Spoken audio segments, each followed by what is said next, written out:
அவனுக்கு ஃப்ரீடம் கொடுத்து வச்சிருந்தேன். Freedom of his choice and will. அவனை ஒரு பொம்மையாக்கி ஒரு ஓரமா உட்கார வைக்கிறதுக்கு எனக்கு மனசு இல்லை.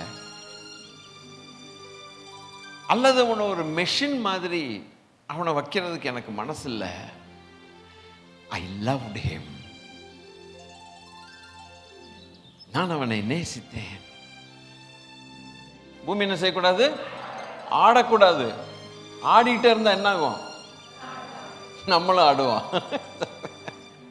அது ஆடுறதுக்கு அதிக வேகமா ஆடிருச்சுன்னா நம்ம இனி ஆடாமலேயே போய்விடுவோம். ஒரு மணப்பெண்ணும் மணமகனையும் கொண்டு வந்து இங்க கல்யாணத்துக்கு முன்னால கல்யாணத்தை நடத்தி அவனுக்கு ஒரு பிரமாணத்தை கொடுக்குறாங்க. மரணத்திலும் துக்கத்திலும் துன்பத்திலும் வேதனையிலும் அதுலையும் இதுலையும் எப்போ பார்த்தாலும் மூஞ்சே பார்த்துட்டு கிடப்பேன். சொன்னாத்தான் கல்யாணம், இல்லைன்னா இல்லைங்கிற மாதிரி ஒரு கட்டாய பிரமாணத்தில் ஒன்று கொடுத்த பிறகு வேறு வழி இல்லாமல் கையை கொடுத்துட்டு ஆமாம் ஆமாம் ஆமாம் அப்படிதான் அப்படின்னு. இந்த பிரமாணத்தை அந்த மனுஷன் எவ்வளோ ஈஸியாக மீறான். சமுத்திரத்தில் இருக்கிற சில நம்ம பார்த்துறாத மிருகங்கள்லாம் நிறைய இருக்குது. அது மூஞ்செல்லாம் பார்த்தா இப்போமே பரலோகத்துக்கு வந்துடுற ஆண்டவரேன்னு சொல்லிடுவான். பயங்கரமாக இருக்கும் அது சைஸும். அதுவும் ஐயோ, சில அதிகாரிகள் நம்ம வேலை செய்யும்போது வருவாங்க இன்ஸ்பெக்ஷன். இப்போ தான் சேர்ந்துருக்குறாங்க, 1 month ஆயிருக்கும். பிடிச்சிருக்குதா இடம் அப்படின்னு கேட்பாங்க. நல்லா இருக்குது, வேலையெல்லாம் நல்லா செய்கிறீங்களா, நல்லா உங்களுக்கு எல்லாமே வசதி இருக்குதா, நல்லா செய்யுங்க அப்படின்ட்டு போவாங்க. 1 மாதம் ஆயிடுச்சா சீக்கிரம் இடத்த காலி பண்ண வேண்டியிருக்கும் அப்படின்ட்டு போகிறாங்களா என்ன? மீன் தொட்டியில் மீன் பாட்டுக்கு போயிட்டே இருக்கும். நம்மளை பார்த்து நாம பார்த்துக்கிட்டு இருப்போம். நம்மளை பார்க்குது, அது கண்டுக்காது, அது பாட்டுக்கு சுற்றிக்கிட்டு இருக்கும், போயிட்டு இருக்கும்.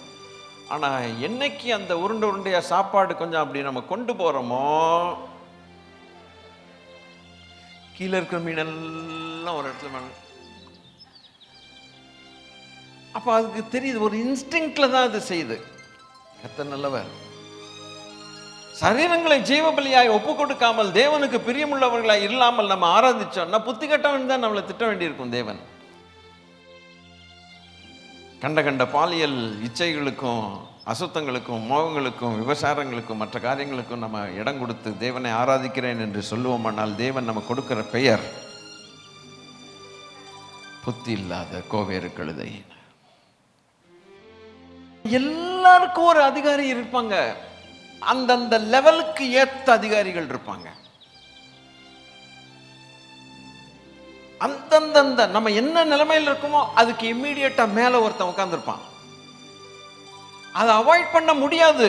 அந்த அதிகாரத்துக்கு நீங்க எதிர்த்து போனீங்கன்னா you are violating the protocol of God, which God will take it very serious. Please don't play with that.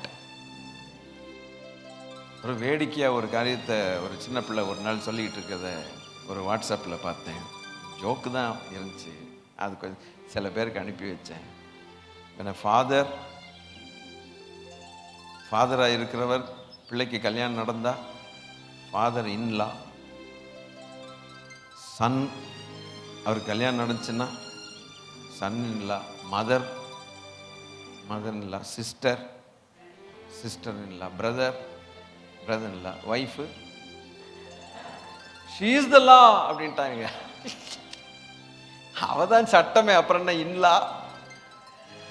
ஐயோ, 30 நாள் வேலை செஞ்சதுக்கு அப்புறம் சம்பளம் வர்ற அன்னைக்கு எப்படி இருக்கும்? ஆனா அது வேற விஷயம். அடுத்த நிமிஷம் ரெக்கை முளைச்சு ஓடிடுது அந்த சம்பளம். அதை நினைச்சோடனே அப்பா ஐயோ போச்சே இருக்கும். எவ்வளோடா மிஞ்சுது? டீ காசு தான் மிஞ்சிருக்கு சார். ஒரு மாசத்துக்குள்ள எவ்வளோ மிஞ்சி இருக்குது? 1ஆம் தேதி, 1ஆம் தேதிக்கு அப்புறம் 2ஆம் தேதி என்ன மிஞ்சி இருக்குது? டீ காசு. இப்போ நமக்கு தெரிஞ்சதெல்லாம் வாழைப்பழம், பலாப்பழம், மாம்பழம் சீசன்ல. கொய்யாக்காவா? சரி, கொய்யாப்பழம். இந்த ஒரு 4 பழம் தானே சுத்துது. பப்பாயெல்லாம் பழமா? நம்ம பிள்ளைங்க பிரெட்டு சாப்பிட்றது மாதிரி இருக்குது. இதை போய் புவர் மேன்ஸ் ஃப்ரூட்டு அப்படிங்கிற மாதிரி இருக்குது.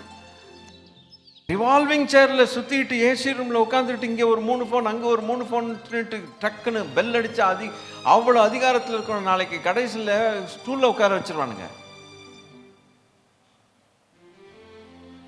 பியூன் கூட மதிக்க மாட்டான்.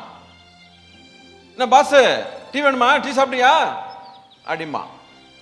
ஆனால் கொஞ்ச நாளைக்கு முன்னால கட கட்ட கட்ட கட்ட கட்டான்னு நடுங்குவான் அவனை கண்டா. நீ கணத்துக்குரியவனா இருக்கலாம், ஆனால் உண்மையாய் கணத்தை உடையவர், அந்த கணமே அவருக்கு சொந்தமானவர், அவருடைய கண்கள் கவனிக்கிறது என்பதை மறந்து போகாதே. உனக்கு கொடுத்த கணத்தை உறிந்து கொள்வதற்கு அவருக்கு எல்லா அதிகாரமும் உண்டு.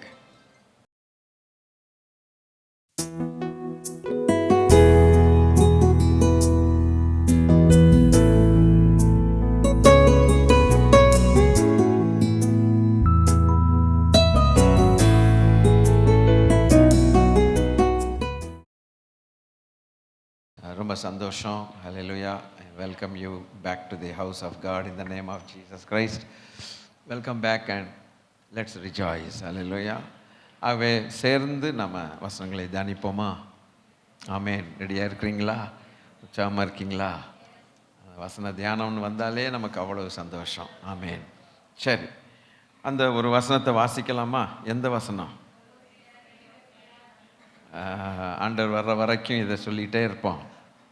நமக்கு எதிரிடையாகவும் கட்டளைகளால் நமக்கு விரோதமாகவும் இருந்த கையெழுத்தை குலைத்து அதை நடுவில் இராதபடிக்கு எடுத்து சிலுவையின் மேல் ஆணி அடித்து துரைத்தனங்களையும் அதிகாரங்களையும் உரிந்து கொண்டு வெளியரங்கமான கோலமாக்கி அவைகளின் மேல் சிலுவையிலே வெற்றி சிறந்தார்.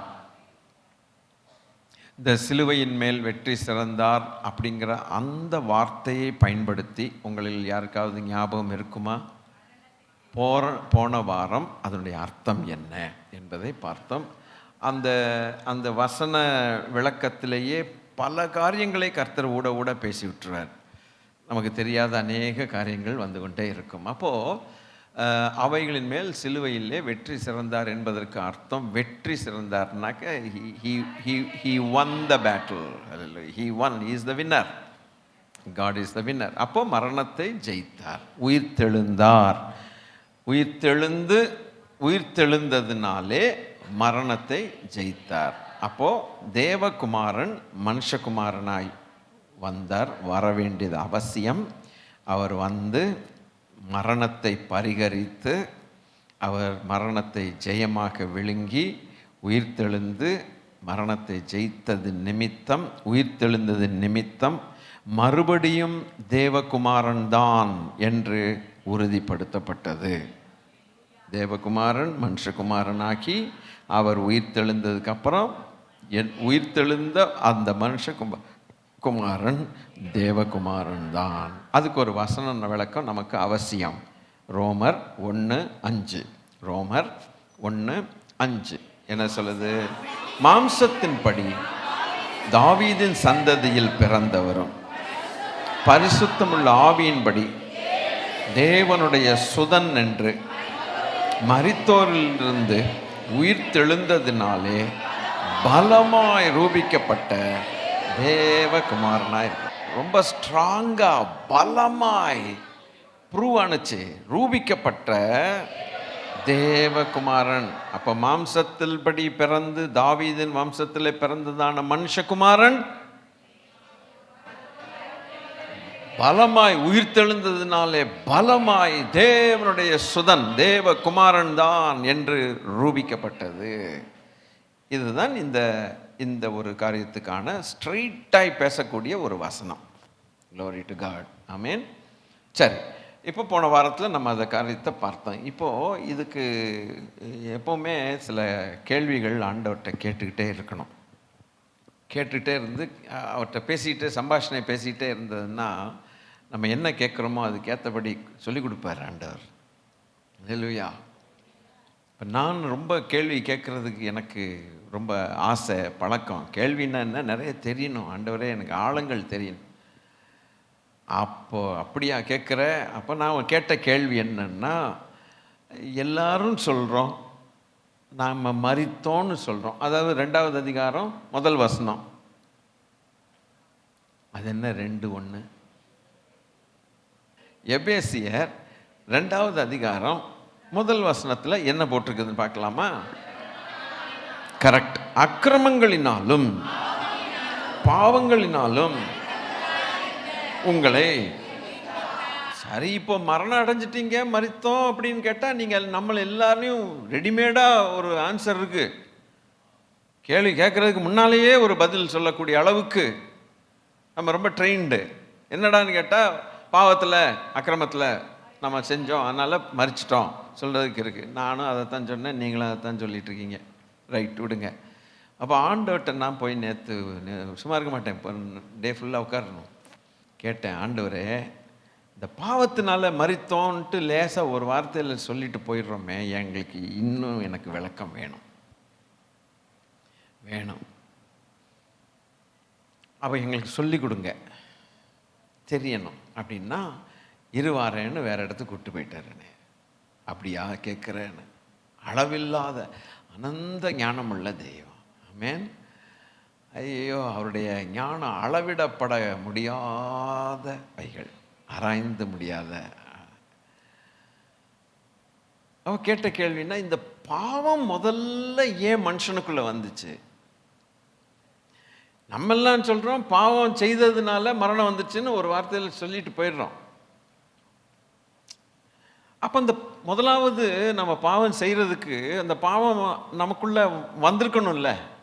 அந்த மரணம், பாவத்தினால மரணம் வருது. அது எப்படி முதல்ல வந்துச்சு, அது எங்களுக்கு சொல்லிக் கொடுங்க. அதுதான் ஆதாம் செய்த பாவம்ன்ட்டு நம்மளை அதுவும் நம்ம சொல்லிடுவோம். அது என்னையிலேருந்து 40 வருஷம் 50 வருஷமாக கேட்டுக்கிட்டே இருக்கிற அதே சத்தியம் தானே. ஆஹா, எங்களுக்கு அது பத்தாது, எனக்கு விளக்கம் வேணும் அப்படின்னு கேட்டால், எங்கள் சார்பில் ஒருத்தன் கேட்டு சொல்கிறானே அல்லேலூயான்ட்டு நீங்கள் உட்காந்துருக்கீங்க. சரி, மனுஷனை தேவன் பாயிண்டாக சொல்லுவேன், என்ன பாயிண்டாக சொல்லுவேன், அப்படி தான் நீங்கள் கற்றுக்கொள்ளணும். மனுஷனை தேவன் மண்ணிலிருந்து உருவாக்கிட்டு அழகாக உருவாக்கிட்ட பிறகு கர்த்தருக்கு ஸ்தோத்திரம், அவனை எப்படி பார்க்குறார், இப்படி தான் நடத்துகிறார். என்னை நேற்று இங்கே பாருங்க, என்னமோ நான் அந்த இடத்துல இருந்த மாதிரி. அவர் உருவாக்கும் போது நான் அந்த இடத்துல அவரோடு கூட நின்று நான் பார்த்துட்டு இருக்கிற மாதிரி. நானே உருவாகலையே, அப்புறம் என்ன? அதுபோல ஒரு காட்சி பார், என்ன அழகாய் அவனை நான் உருவாக்கி வச்சிருக்கிறேன். என்னுடைய சாயலில் உருவாக்கி வச்சுட்டு, I have made him as a public figure. நிறைய விஷயங்கள் கற்றுக்கொள்வீங்க. I have made him as a public figure. அவனை கொண்டு வந்து பப்ளிக்காக அவனை நிறுத்தினேன். ரகசியமாக அவனை ஒழிச்சு வைக்கலன்னா, எங்கேயோ ஒரு மூலையில் கடை அப்படின்னு சொல்லி நம்ம வீடுகளில் ஷோகேஸில் மெனோரா இப்படிப்பட்டதெல்லாம் நம்ம அழகுக்கு படுத்தி வச்சுருப்போம் இல்லையா? சில நல்ல பொருள்கள், மெடல் வாங்கியிருந்தால் மெடல் வச்சுருப்போம். அதுபோல் மனுஷனை நான் வைக்கலை. I have made him a public figure. நான் வெளியில் அவனை கொண்டு வந்து ஒரு முக்கியமான ஆளாக வச்சிருக்கிறேன் சொன்ன தெய்வம். அல்லேலூயா. அடுத்து அவனை எப்படி பார்த்தேன்னா, I have made him as a representative of the entire humanity. முழு மனுக்குலத்துக்கும் சார்பாக முதல் மனுஷனாக நான் அவனை பார்க்கிறேன். அப்படியானால் அவனுக்கு பின்னால் ஒரு பயங்கர சந்ததி எழும்பும், ஒரு பெரிய கூட்டம் எழும்பும். நான் அவனை ஆசீர்வதிக்கிறேன், அவன் பலுகி பெருகுவான்.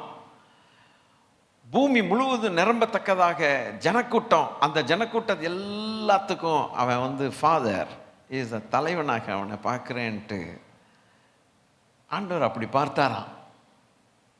நம்ம ஆதியாகமத்தை எத்தனையோ முறை வாசித்துட்டோம். இருந்தாலும் அவருடைய எண்ணங்கள் உள்ளே போய் அவர் சொல்லிக் கொடுக்கும்போது தான் அவர் எப்படி படைச்சாருங்கிறது நமக்கே தெரியுது. What were his thoughts when he created man? ரொம்ப ஆச்சரியமாக இருந்தது. சரி, அப்போ இப்படி நீங்கள் படைச்சிங்கன்னாக்க, I had full confidence and respect for the head of humanity. மனுக்குலத்தின் தலைவன். என்னவா சொல்ல முடியுமா? அப்படி சொல்ல முடியுமா? ஆதாம சொல்லுங்க, நீங்க சொல்ல முடியுமா முடியாதா? மனுக்குலத்தின் தலைவன், the first fellow, he is the father for the entire humanity. அப்படியானால் அவனுக்கு நான் அவ்வளவு மதிப்பு மரியாதை கொடுத்து எந்த அளவுக்கு அவன் மேல் நான் நம்பிக்கை வைத்திருந்தேன். ஆனால் அவனுக்கு ஃப்ரீடம் கொடுத்து வச்சிருந்தேன். Freedom of his choice and will. அவனை ஒரு பொம்மையாக்கி ஒரு ஓரமாக உட்கார வைக்கிறதுக்கு எனக்கு மனசு இல்லை. அல்லது அவனை ஒரு மெஷின் மாதிரி அவனை வைக்கிறதுக்கு எனக்கு மனசு இல்லை. ஐ லவ்ட் ஹிம். நான் அவனை நேசித்தேன். I poured all my heart's desire. என் இருதயத்தில் இருக்கக்கூடிய அத்தனை சந்தோஷமும் வெளிப்படுத்தி என் சாயல்ல I wanted to see the whole humanity, the whole world. It is his design. It is his choice and his will. No man can change it. அது யாரும் மாற்ற முடியாது. அவர் அப்படி நினைச்சிருக்கிறார். நமக்கு இதெல்லாம் கேட்கும்போது நிறைய விஷயங்கள் புரியுது. ஆண்டவரே, ரொம்ப டீப்பாக இந்த மாதிரிலாம் நாங்கள் என்றைக்குமே ரொம்ப போனதில்லை. ஏதோ ஒரு மேலோட்டமாக போயிருக்கிறோம். அதனால் அவனுக்கு நான் ஃப்ரீ வில் கொடுத்தேன். என்னை மாதிரியே இன்னைக்கு நிறைய செக்குலரில் நம்ம கடைபிடிக்க வேண்டிய ரூல்ஸ் அண்ட் ரெகுலேஷன்ஸ், ஒரு வேலையில் இருக்கிறோம், அதெல்லாம் இன்னைக்கு வரும். புரோட்டோகால்ஸ் இன்னைக்கு நிறைய வெளியில் வரும். All protocols are coming from God. Alleluia. அப்போ இவனை நான் இப்படி உண்டாக்குனதுக்கு ஒரு காரணம் என்னன்னு கேட்டா, I've given him a choice. and இவனுக்கு ஃப்ரீ வில் கொடுத்து என்னே மாதிரியே இவனும் தன்னிச்சையாய் வேலைகளை செய்யலாம். he can create. என்னை கேட்டுட்டு செய்யணும். ஆனா even though you have free will, you have been given freedom. அது கொஞ்சம் கொஞ்சமாக நகர்ந்து வரேன். அப்போ இவன் எதையாவது ஒன்று செய்யணும்னா அவன் செய்யறதுக்கு அவனுக்கு பர்மிஷன் நான் கொடுக்குறேன். இது இங்கே வச்சா நல்லா இருக்கும்னு நினைக்கிறேன், ரொம்ப அழகாக இருக்குது, இது எப்படி நான் பண்ணட்டுமா அப்படின்னு ஒரு வார்த்தை கேட்டால், அவரை கேட்ட பிறகுதான் ஆண்டவர் பார்ப்பார், இவனுக்கு இந்த அறிவு வேலை செய்யுது, அழகா இருக்குது. அப்போ இவனுக்கு எதை செய்தால் அழகா இருக்கும், எது செய்தால் நல்லா இருக்குங்கிற கெப்பாசிட்டி கொடுத்ததே அவர் தானே. அதை பயன்படுத்தி அவன் செய்யும்போது அந்த கொடுத்தவர் எவ்வளவு சந்தோஷப்படுவார். வா,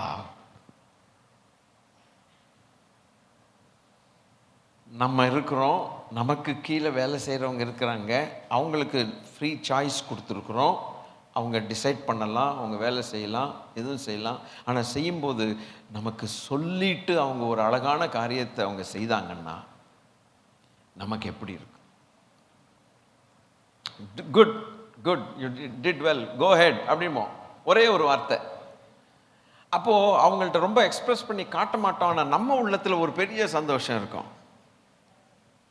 தாங்களாகவே முன் வந்து, அதுக்கு பேர் தான் கிரியேட்டிவிட்டின்னு ஒரு வார்த்தையை பயன்படுத்துகிறாங்க செக்குலரில்.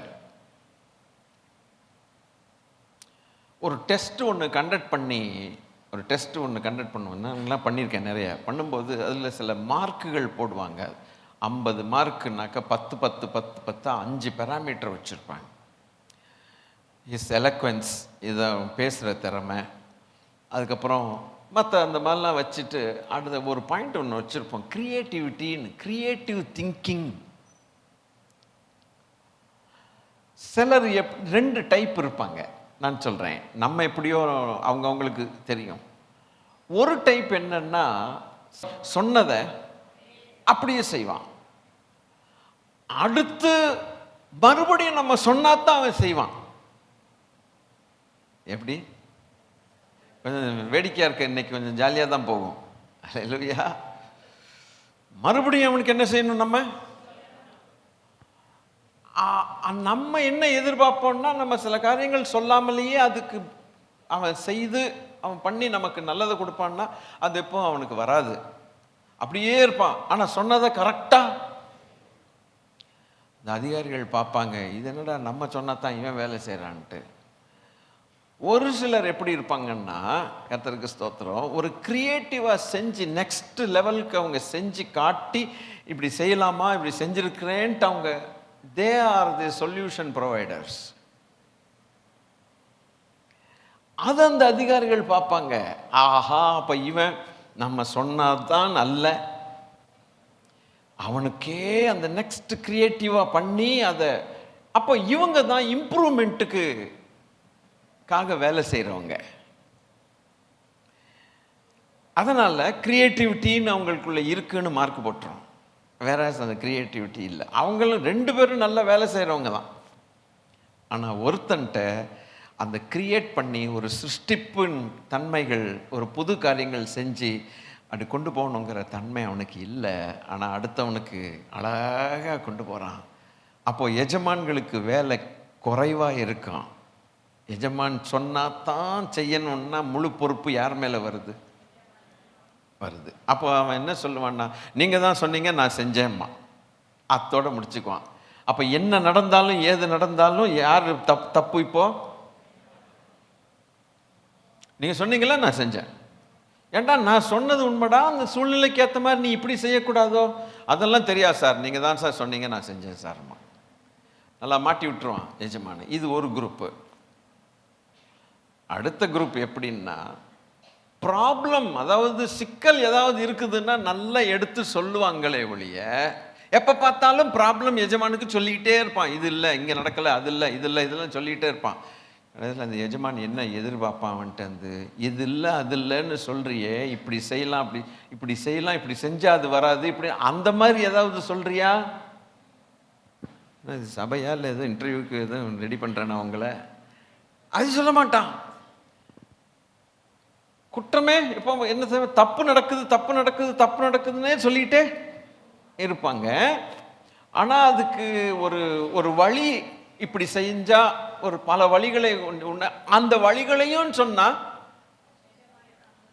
தப்பிக்கிறதுக்கான கரெக்ட் பண்ணக்கூடிய வழிகளோட வரணும். குற்றம் சொன்னால் தப்பு இல்லை, ஆனால் அதுலேருந்து இப்படி போனால் இப்படி வழியில் வரலாங்கிற அந்த ஐடியாவோட நீ சொன்னீன்னா யூ ஆர் தி பர்சன். அந்த ஐடியா படி தான் போகணும்னு இல்லை, ஆனால் உங்களுக்குள்ளே அந்த கெப்பாசிட்டி இருக்குல்ல, இதை இப்படி மாற்றினா நல்லா இருக்கும்னு நினைக்கிறேன், அந்த ஒரு சொல்யூஷனையும் நீங்கள் திருப்பி கொடுக்கணும். அப்படி கொண்டு வரும்போது தான் நீங்கள் உண்மையாக அந்த ஸ்தாபனத்துக்காக உழைக்க வந்திருக்கிறீங்கன்னு அர்த்தம். குற்றத்தை சொல்கிறது ஈஸி, குற்றத்தோடு கூட அது வழி தப்புகிறதான வழிகளையும் யோசித்து இப்படி இருக்கலாம் ஐயா, இப்படி செய்யலாமா அப்படின்னு கொண்டு வர்றது, அது எவ்வளோ பெரிய பெனிஃபிட்டு. இந்த ரெண்டுக்குமே வித்தியாசங்கள் உண்டு. இப்போ நான் ஏன் இதெல்லாம் சொல்ல வர்றேன்னா, நான் அவனை அவ்வளவு மரியாதைக்குரியவனாய், கனத்துக்குரியவனாய், I expected him to be very, very creative. என்று நான் வச்சு, இப்பொழுது நான் என்ன செய்ய பார்த்தேன்னா, அவனுக்கு ஒரு பிரமாணத்தை கொடுக்க ஆசைப்பட்டேன். லா கொடுக்க ஆசைப்பட்டேன். இந்த லா எதுக்காக கொடுக்கப்படுகிறது அப்படின்னா, the law is given to settle a person. இந்த பிரமாணம் எதுக்கு கொடுக்கப்படுதுன்னா, ஒரு காரியத்தை அவனை செட்டில் பண்றதுக்காக. அவனை செட்டில் பண்ணி முடிச்சுட்டேன்னா இனி அவன் செய்யக்கூடிய வேலைகள் தானா என்ன செய்வான், இனி செஞ்சுக்கிட்டே இருப்பான், கிரியேட்டிவாகவும் செய்வான், அழகா செய்வான். அதை நான் செட்டில் பண்ணி ஆகணும். அவனுக்கு கொடுத்த பிறகு, வேலைக்கு ஆளை நம்ம வச்ச பிறகு அந்த வச்ச ஆளுக்கு நம்ம வேலை கொடுக்கணும். இல்லைன்னா அவன் வந்து நிற்பான். வேலை எதுக்கு வேலைக்கு வச்சுருக்கோம், தம்பி என்ன போய் நாளைக்கு வான்னா, இப்படி ஒரு 30 நாள் நாளைக்கு வா நாளைக்கு வான்னா அவனுக்கு என்ன, அவனுக்கு jolly. But we must know how to give work. இன்னைக்கு இந்த ஆங்கிளில் போகும். இது வரைக்கும் நம்ம இந்த ஆங்கிளில் போயிருக்க மாட்டோம். ஷோர். ஸோ அப்போ பிரமாணத்தை பெற்றுக்கணும். அப்போ இதுக்கு முன்னால் இந்த மனுஷன் பிறக்கிறதுக்கு உருவாக்குறதுக்கு முன்னால் எத்தனையோ காரியங்களை உருவாக்கி விட்டார்ல அந்த 6 நாளில். ஹல்லேலூயா. 6 நாளைக்குள்ளால எத்தனையோ காரியங்களை உருவாக்கிட்டார். அப்போ அவைகளையும் செட்டில் பண்ணணும் அல்லவா? அப்போ அவைங்களுக்கும் ஒரு பிரமாணம் கொடுத்து வச்சிருக்கிறாராம். I'm sure that you never would have heard these things. அவைகளுக்கும் ஒரு பிரமாணம் கொடுத்து காரணம் என்னன்னு கேட்டா, அவைகளையும் செட்டில் பண்ணணும். அவைகளையும் செட்டில் பண்ணணும். வேலைக்கு ஆளை வச்சுட்டு அந்த வேலை இதுன்னு சொல்லி வேலை செய்ய அவங்கள அனுப்புறோம் பார்த்தீங்களா? அப்போ அவங்க செட்டில் ஆயிடுறாங்களா? அதானே அர்த்தம். இல்லை, நம்மள்கிட்ட வரமாட்டாங்க. திருப்பி நம்ம என்ன செய்யணுமோ அவங்கள்ட்ட சொல்லி கொடுத்துட்டா பாட்டுக்கு போயிட்டு தேர் செட்டில்டு. அதே வேலையை திருப்பி திருப்பி செய்யணும்னா நமக்கு இன்னொரு தரம் சொல்லிக் கொடுக்க வேண்டிய அவசியம் இல்லை. 10 வருஷத்துக்கு முன்னால சொல்லி கொடுத்ததை இன்னைக்கு நம்ம சொல்லிக் கொடுக்குறோம்னா என்ன அர்த்தம்? It cannot be accepted. ஓ அப்படியா, செய்கிறேன். 10 வருஷம் முன்னாலே இதை நான் சொன்னேனப்பா உனக்கு, என்ன இப்போ போய் அப்படிதான் ஆகும். So settle. அப்போ இதுக்கு முன்னால மனுஷன் வர்றதுக்கு முன்னால இருக்கக்கூடிய சிருஷ்டிப்பை செட்டில் பண்ணியிருக்கிறதாக ஏதாவது நமக்கு வசனம் இருக்குதா அப்படின்னா 148வது சங்கீதம் 148வது உங்களுக்கு இது ஆச்சரியமா இருக்கும். நீங்க பாருங்களேன், இந்த வாஸ்த பிறகு நீங்களே கண்டுபிடிப்பீங்க. 148வது சங்கீதம் 1லிருந்து 6 வசனங்கள் பொறுமையாய் வாசிக்க வேண்டும். அல்லேலூயா. வானங்களில் உள்ளவைகளே, இது மனுஷனுக்கு எழுதல, உள்ளது துதியுங்கள். உன்னதங்களில் அவரை துதியுங்கள். அவருடைய பாருங்க, மனுஷன் வரல, யார் வர்றா? தூதர்களே நீங்கள் யாவரும் அவரை துதியுங்கள். அவருடைய சேனைகளே நீங்கள் யாவரும் அவரை துதியுங்கள். மனுஷன் வரல, சூரியன் வருது. அப்போ சூரியன் வர்றான் அல்ல, சூரியன் வருகிறார் அல்ல, சூரிய நமஸ்காரம் அல்ல, சூரியன் அவரை துதியுங்கள். சூரியனும் சந்திரனும் துதியுங்கள். நட்சத்திரங்களே அவரை துதியுங்கள். வானாதி வானங்கள், இப்ப என்ன வருது? வானங்கள் வருது, ஹெவன்ஸ் வருது. அவரை துதியுங்கள். ஆகாய மண்டலத்து மேல இப்ப தண்ணி வருது, அவரை துதியுங்கள். அவைகள் கர்த்தரின் நாமத்தை துதிக்க கடவது, அவர் கட்டளையிட அவை. பாருங்க, இவைகள் எல்லாம் அவர் கட்டளை கொடுக்க, கமாண்ட் கொடுக்க அவ்வளவு வந்துச்சு. ரைட்டுங்களா? அப்ப அதுக்குன்னு ஒரு வேலை வேண்டாமோ? வேணுமல்லவா?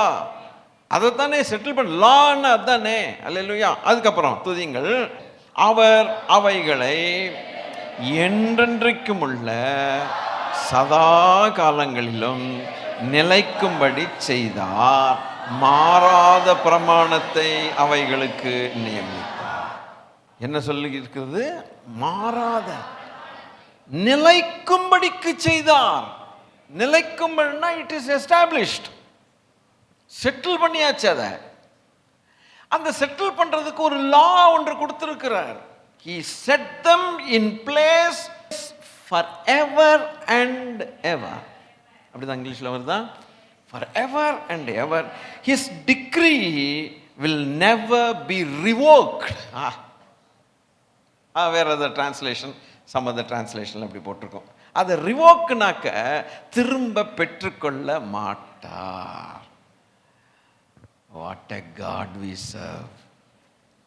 நம்ம இந்த சங்கீதத்தை வாஸ்து பழக்கம். எப்படி வாஸ்தோம், எதுக்கு வாஸ்தோம்னா, வானாதி வானங்களை கர்த்தரை துதியுங்கள், சூரிய சந்திரன் எல்லாம் துதிக்கு நம்மளும் துதிப்போம். No, it is not. It is not. அப்ப நமக்கு என்ன தோணுதுன்னா, நமக்கு ஒண்ணுமே தெரியாதுடா,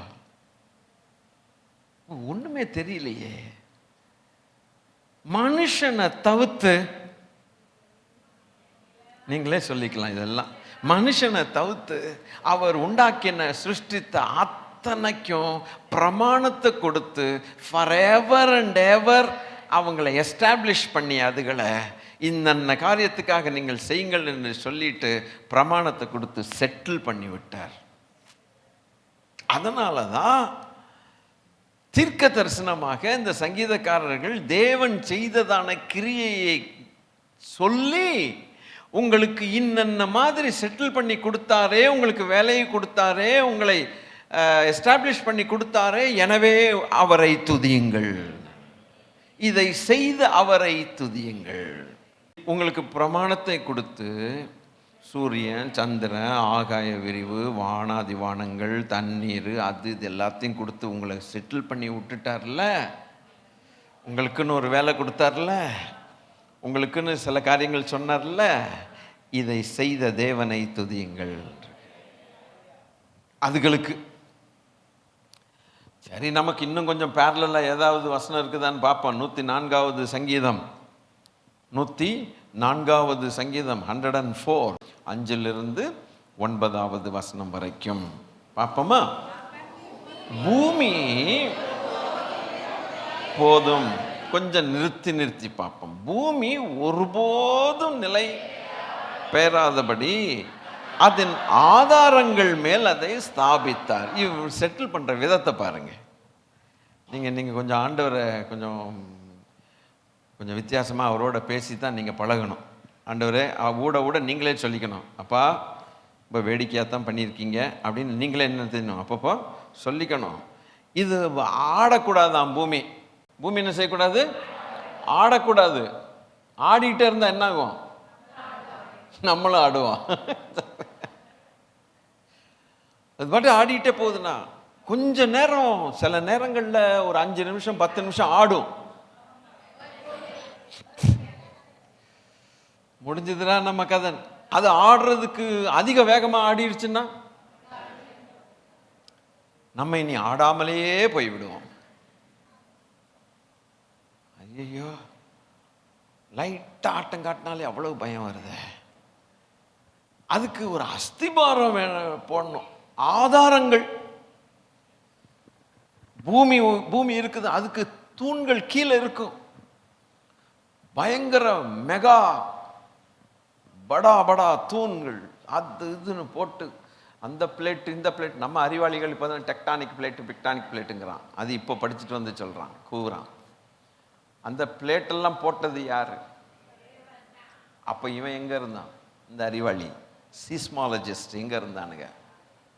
சிஸ்மோகிராஃப்ஸ் எல்லாம் எங்கே இருந்தது? இங்கே இப்போ தான் நம்ம பாடுறோம். அது ஆடாதபடிக்கு நீ ஏதாவது பண்ணுவியா? இவ்வளோ படிச்சியே.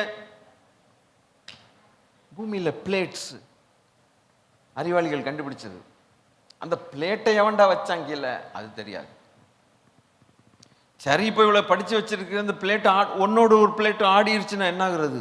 அந்த லைட்டாக நகரும் பாருங்க, பூமி அதிர்ச்சி. அதுதான் பூமி அதிர்ச்சி. எர்த்துக்கு வைக்கணும் அப்படிதான். Tectonic plate movement, pressure differences வரும், டெம்பரேச்சர் டிஃப்ரென்ஸ் வரும், எல்லா டிஃப்ரென்சஸ், ப்ரெஷர், அழுத்தம், வெப்பநிலை எல்லாத்துக்குமே காரணம். ரொம்ப பூமியிலேருந்து தண்ணி நம்ம பாட்டுக்கு போர் போடுறேன்னு 20 அடியில் ஆரம்பித்து கடைசியில் 200 அடி ஆகி ஒவ்வொரு வீட்லேயும் 2000 அடி கீழே போனான்னா உள்ளே இருக்கிற தண்ணி பூரா இவனுக்கு இழுத்துடுறானுங்க. ஒரு பிளேட்டுக்கு நடுவில் ஃப்ளூயிட் இருக்கணும், தண்ணி இருக்கணும். அந்த ஹைட்ரோஸ்டாட்டிக் ப்ரெஷரில் இருக்கும். அது ஹைட்ரோஸ்டாட்டிக் ப்ரெஷர். அது லைட்டாக ஆடினாலும் அந்த குஷனிங் எஃபெக்டில் இருக்கும். அது அதனால பிழைச்சோம். இந்த ஒரு எலும்புக்கு நடுவில் பிழைச்சோம். ஒன்று அந்த இது இல்லைன்னு வச்சுங்களேன், ஜவ்வு கிழிஞ்சிச்சு. அப்போ நம்ம வாழ்க்கை கிழிஞ்சிருச்சுன்னு அர்த்தம். அது படுத்துற பாடு அது மாதிரி குஷனிங் எஃபெக்ட்.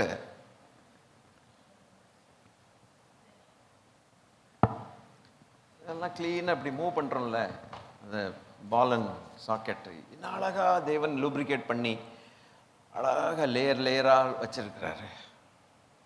அதுபோல் பிளேட்ஸ், அதை வாட்டர் தண்ணி சர்ன்னு இழுத்துட்டா ஒரு பிளேட்டோட ஒரு பிளேட் அப்படி என்ன செய்யும், அந்த அந்த ப்ரெஷரில் பிளேட்டு கரன்னு மூவ் ஆச்சுன்னா கொஞ்சம் இதையும் படித்து கொடுக்க வேண்டியிருக்கு சபையில். அப்புறம் கரகரன்னு ஆயிரும் நம்ம அஸ்திபாரம்லாம். புரிஞ்சுதுங்களா? ஸோ மேன்மேடு டிசாஸ்டர்ஸில் இது ஒன்று. மனுஷன் காரணமாக இருக்கிறான் இதுக்கு.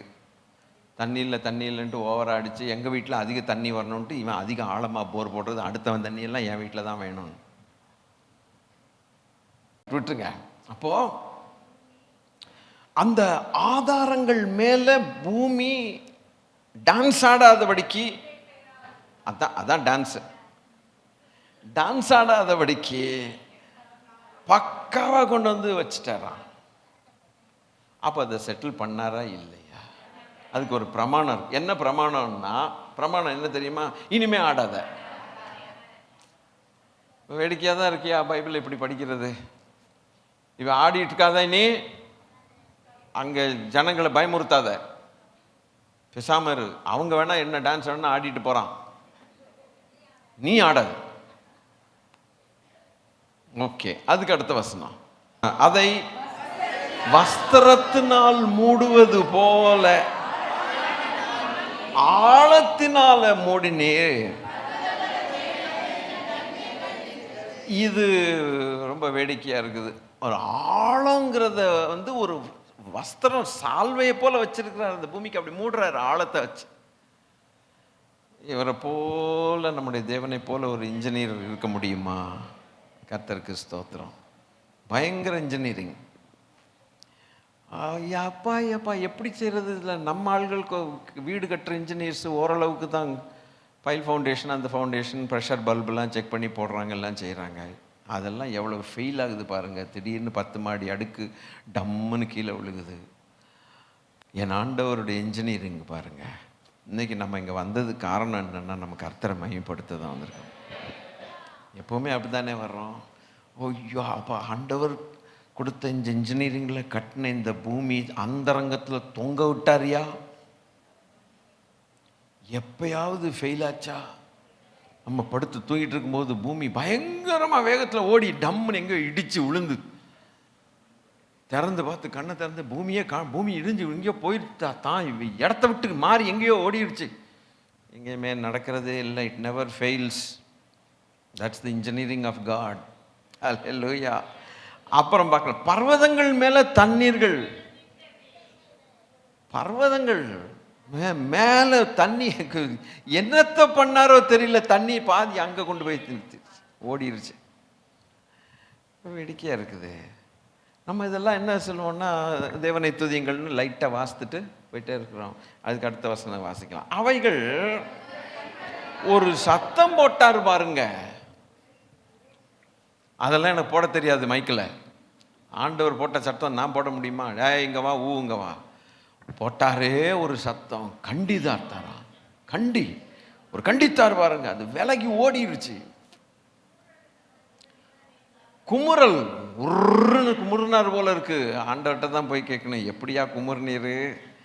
அது சத்தத்தால் ரொம்ப ஸ்பீடாக போயிடுச்சுங்கிற, விரைந்து போயிட்டு ரொம்ப தண்ணி ஓடுற ஓட்டம், உயிருக்கு ஆபத்துறான்னு ஓடின மாதிரி அவருடைய சத்தத்தினால ஓடி போயிடுச்சு. அப்புறம் நினச்சேன், அது மலையில் ஏறிடுச்சு. தண்ணி எல்லாம் எங்கே போயிடுச்சு? ஓடி. திருடன் தப்பிச்சு ஓடுற மாதிரி. கர்த்தர் நல்லவர். மலைக்கு மேலே ஏறி பள்ளத்தாக்கில் போய் இறங்கி அதுக்குன்னு ஏற்படுத்தின ஒரு இடத்துல போய் செட்டில் ஆயிடுச்சு. செட்டில் ஆயிடுச்சா? இதை செட்டில் பண்ணுறதுக்கு ஆண்டவர் என்ன வேலையெல்லாம் பண்ணுறாரு பாருங்க. அது மலைகள் பர்வதங்கள் மேலே ஏற வச்சு அது ஒரு சத்தம் போட்டு அது மறுபடியும் இறங்கி பள்ளத்தாக்கில் தான் வீட்டுக்கு போய் தான் இடத்துல போய் உட்கார்ந்தோடனே அது அமைதியாகிடுச்சு. அடுத்து என்ன பிரமாணம்? போன இடத்துல தண்ணீர் ஒழுங்காக இருக்கணும். லைன் போட்டு விட்டேன், திரும்பி ஜனத்துக்குள்ள திருப்பி உள்ள வராத. நீ எப்படி பூமியை எப்படி செட்டில் பண்ணாரு, அவர் செட்டில் பண்ணலைன்னா நம்ம செட்டில் ஆக முடியாது. என்ன சொல்றீங்க? அவர் கடலை செட்டில் பண்ணலைன்னா நம்ம என்ன ஆகுறது? 1/2 கிலோமீட்டர் கூட இல்லை நமக்கும் கடலுக்கும். இப்போ உட்காந்துக்கிட்டு இந்த பக்கமாக உட்காந்துருந்தீங்கன்னாலும் கடல் தண்ணியை பார்க்கலாம். நீங்கள்லாம் இப்படி இல்லை உட்காந்துருக்கீங்க. சுனாமி வந்தால் எங்கே போக? எல்லாம் வசனம் கேட்க ஜாலி இப்படி உட்காந்துருக்கேன். பின்னாலேருந்து அது வருது. ஐயையோ, எவ்வளவு தைரியமாக உட்காந்துருக்குறோம். அவர் செட்டில் பண்ணதுனால நாம் இங்கே உட்காந்துருக்குறோம். இதுதான் விஷயம். அல்லேலூயா. நான் தான் சொன்னேனே, இது என்னப்பா மரணம் ஏன் வந்துச்சுங்கிறதுக்கு எல்லாம் சொல்லி கொடுக்குறாரே, என்னென்னமோலாம் சொல்லி கொடுக்குறாரு. நம்ம பாக்கியசாலிகள் தான். இன்னைக்கு எல்லாம் அவர் செட்டில் பண்ணி அது எடுக்க வேண்டிய இடத்துல அவர் உட்கார வச்சு பிரமாணம் கொடுத்ததுனால நிம்மதி. ஆண்டவர் அறிஞ்சவனுக்கு நிம்மதி, அறியாதவனுக்கும் பரவாயில்ல, நிம்மதி தான் கர்த்தர் தருகிறார். நடுராத்திரி 2:30 மணிக்கு பீச்சுக்கு போனவனை பார்த்தீங்களா? பார்த்துருக்கீங்களா? அதாவது ஜாலியாக போயிட்டு வர்றதுக்கு கடலை பார்க்கணும்னு போனவனுக்கு நடுராத்திரி 2 மணிக்கு என்னத்தை கடலை பார்க்குது? கருப்பாக தெரியும் எல்லாம். அது போடுற சத்தத்தில் நமக்கு ஹார்ட் நின்றும். நைட்டில் டைட்ஸ் எப்பவுமே கொஞ்சம் ஹையாக இருக்கும். ஆனாலும் கூட தைரியமாய் கடற்கரையில் நம்ம நிற்கலாம். என்ன சொல்ல வர்றீங்க? டெஸ்ட் பண்ணணுன்னா இன்னைக்கு போயிருங்க, இது உண்மையா பொய்யான்ட்டு. நைட்டு தானேன்னு சொல்லிட்டு ஊருக்குள்ள அது என்ன இல்லை, திருட்டு தானம்மா வந்து கொஞ்சம் பார்த்துட்டு போவோம், அவ்வளோதான். அப்போ இதை உருவாக்கின நாளிலே பிரமாணத்தை கொடுத்தவர். அல்லேலூயா. இப்போ பாருங்க, அடுத்த வசனத்துக்கு வந்துட்ட அப்புறம் சொல்றேன். அவைகள் திரும்பவும் வந்து பூமியை மூடிக்கொள்ளாதபடிக்கு கடவாதிருக்கும் எல்லையை, அதுதாங்க பிரமாணம். வந்துடாதே திருப்பி பூமிக்கு. உனக்குன்னு ஒரு இடம் வச்சிருக்கேனா? கடலுக்கு எவ்வளவு பெரிய இடத்த வச்சிருக்கிறாரு, கொடுத்துருக்கிறாரு. சர்வே நம்பர்லாம் இருக்கு, கடலுக்கு பத்திரப்பதிவெல்லாம் இருக்கு. உனக்கு எவ்வளவு பெரிய பூமியை கொடுத்துருக்கிறேன், உனக்கு எவ்வளோ பெரிய பள்ளமாக ஒரு இடத்த கொடுத்து வச்சிருக்கேன். தண்ணி மரியாதை அங்கே இருக்கு. கோடு போட்டேன், வரப்படாது இந்த பக்கம், பூமிக்கு திரும்ப வராத. அதை மூடிடலான்னு பார்க்குறியா நீ? அப்போ இதை உருவாக்கின நாளில் ஒரு தரம் பிரமாணத்தை கொடுத்த பிறகு அந்த பிரமாணத்தை ஒரு நாள் கூட அவருடைய கட்டளை இல்லாம அது மீறினதும் இல்லை, மீறுகிறதும் இல்லை, மீறப்போவதும் இல்லை.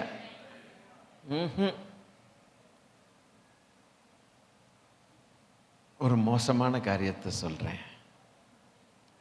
ஒரு மணப்பெண்ணும் மணமகனையும் கொண்டு வந்து இங்க கல்யாணத்துக்கு முன்னால கல்யாணத்தை நடத்தி அவனுக்கு ஒரு பிரமாணத்தை கொடுக்குறாங்க. மரணத்திலும் துக்கத்திலும் துன்பத்திலும் வேதனையிலும் அதுலேயும் இதுலேயும் எப்போ பார்த்தாலும் மூஞ்சே பார்த்துட்டு கிடப்பேன். சொன்னாத்தான் கல்யாணம், இல்லைன்னா இல்லைங்கிற மாதிரி ஒரு கட்டாய பிரமாணத்தில் ஒன்று கொடுத்த பிறகு வேறு வழி இல்லாமல் கையை கொடுத்துட்டு ஆமாம் ஆமாம் ஆமாம் அப்படி தான் அப்படின்னு. இந்த பிரமாணத்தை இந்த மனுஷன் எவ்வளோ ஈஸியாக மீறான் பார்த்தீங்களா? சிலர் பப்ளிக்காக மீறுறவங்களும் ஓப்பனாக மீறுறவங்களும் இருக்காங்க, சிலர் ரகசியமாக உள்ள மீறுறவங்களும் இருக்காங்க. மேலே பார்த்தா நல்லா இருக்குது, உள்ள அமைக்கி பார்த்தா உள்ள பூச்சி டொப்புன்னு இருக்கு. அதுபோல் பிரமாணம் ஆயிடுது. ஸோ மனுஷன் அந்த பிரமாணத்தை காத்துக்கொள்ளுகிறதற்கும் அந்த பிரமாணத்தின்படி கீழ்ப்படுகிறதற்கு அவன் படுற பாடு வீக்கு. என்னைக்காவது இந்த கடல் மீறினுச்சா? தெரிஞ்ச வசனம் தான் நமக்கு இல்லைன்ட்டுல. ஆனால் இன்னைக்கு இந்த ஆங்கிளில் பார்க்கும்போது என்னைக்காவது அதன் ஆதாரங்களை விட்டு பூமி லைட்டாக 1 மில்லிமீட்டர் 10⁻⁻X நகர்ந்ததா? அவர் சொன்னாதான் நகரணும். தைரியமாய் நம்ம வாழ முடியுது, வெளியில் போக முடியுது, உள்ளே வர முடியுது, வீட்டுக்கு போக முடியுது, வீட்டுக்கு வர முடியுது, பிரயாணங்கள் பண்ண முடியுது, எல்லாம் பண்ண முடியுது. நிம்மதியாக நமக்கு 80 வயசு கர்த்தர் வாழ கொடுத்தாருன்னா 80 வயசு இந்த பூமியில் சுதந்திரமாக நல்லா ஜம்முன்னு பயமின்றி துக்கமின்றி சந்தேகமின்றி நம்மளை வாழ வைக்கிறார்ல. அப்போ அதுக்கு போட்ட ஃபவுண்டேஷன் எவ்வளோ ஸ்ட்ராங்காக இருக்கணும் கீழே, இல்லையா? கொஞ்சம் யோசிச்சு பாருங்க. அதே மாதிரி கடல் பக்கத்தில் வீடு கட்டியிருந்தாலும் கூட சீ வியூ அப்பார்ட்மெண்ட்ஸ் அப்படிங்க அந்த பேரை வச்சே இவர் என்ன பண்றாரு, டப்பு போடுகிறார். அதுக்கு ஒரு இது வேற, சீ வியூ அப்பார்ட்மெண்ட். அவர் காலில் எந்திரிச்சு கதவை திறப்பாராம், கடல் தெரியுமா. எத்தனை வருஷம்டா கடலையே பார்த்துக்கிட்டு இருப்ப, போர் அடிச்சுக்கிட்டு. இதுக்கு ஒரு கொடுத்து ஒரு 5 கோடி கொடுத்து வாங்கியிருப்பாரு. அது ஒரு நாள் அடிச்சதுன்னு வச்சுங்களேன், கோடை தாண்டி இப்பவுமே இருதயம் நின்று போற மாதிரி இருக்கு நமக்கு. அடாடாடாடைய சி வியூ ஆகுது, வேற வியூ ஆகுதுன்ட்டு. அப்பா வேண்டவே வேண்டாம் யா இந்த இடம். யோசிச்சு பாருங்க. ஆனா தேவன் அவருடைய வார்த்தையின்படி கரெக்டா நிக்குது சிருஷ்டிப்பு. அப்போ இந்த சிருஷ்டிப்பு கரெக்டா இருக்குதுன்னா அதனுடைய இடத்துக்கு அனுப்பி பிரமாணத்தை கொடுத்து வராதேன்னு சொன்னார். முடிச்சிட்டோமா இந்த 2 வசனத்தையும்?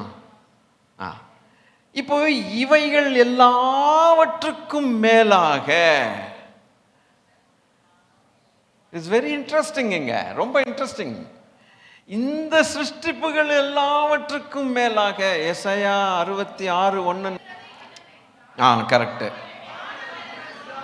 வானம் எனக்கு சிங்காசனம், பாதபடி.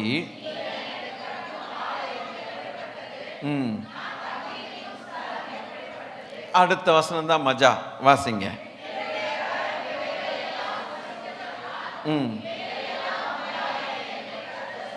சரிங்க.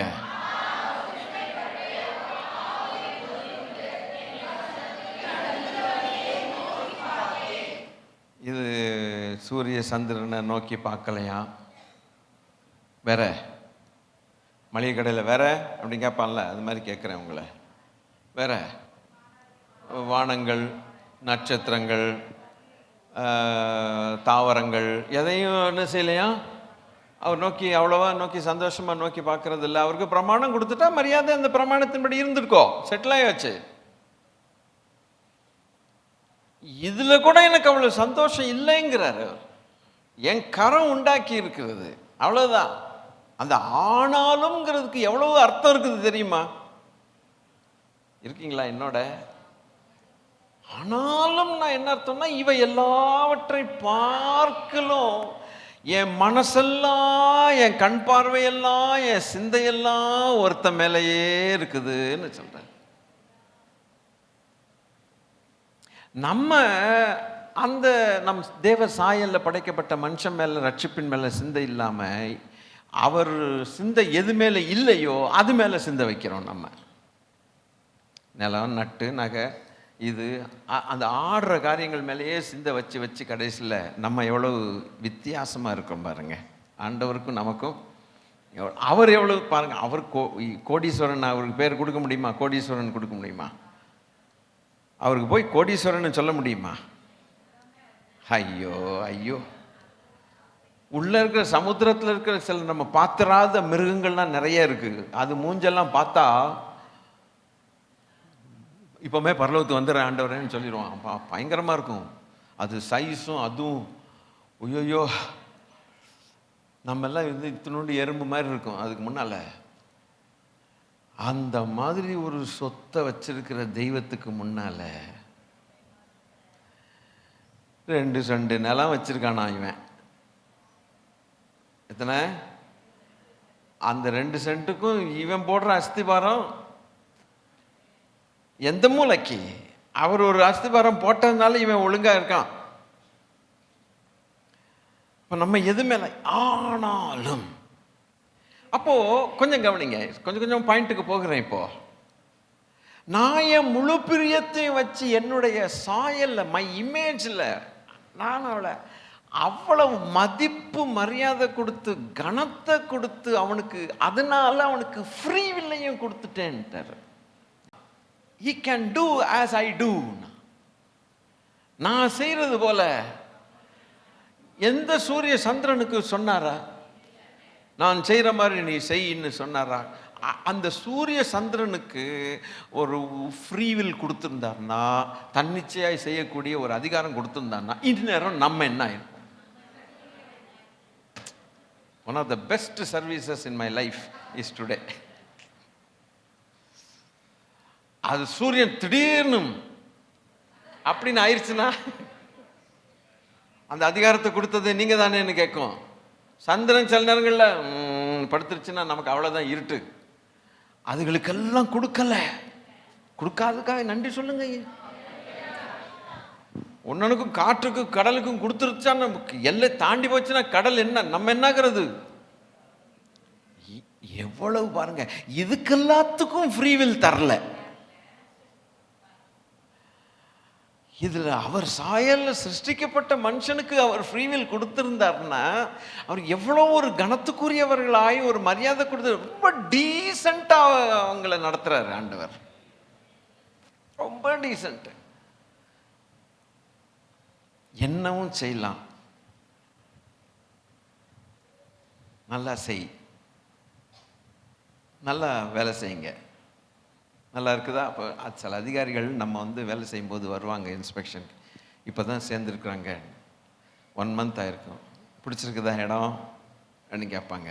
நல்லா இருக்குது, வேலையெல்லாம் நல்லா செய்கிறீங்களா, நல்லா உங்களுக்கு எல்லாமே வசதி இருக்குதா, நல்லா செய்யுங்க அப்படின்ட்டு போவாங்க.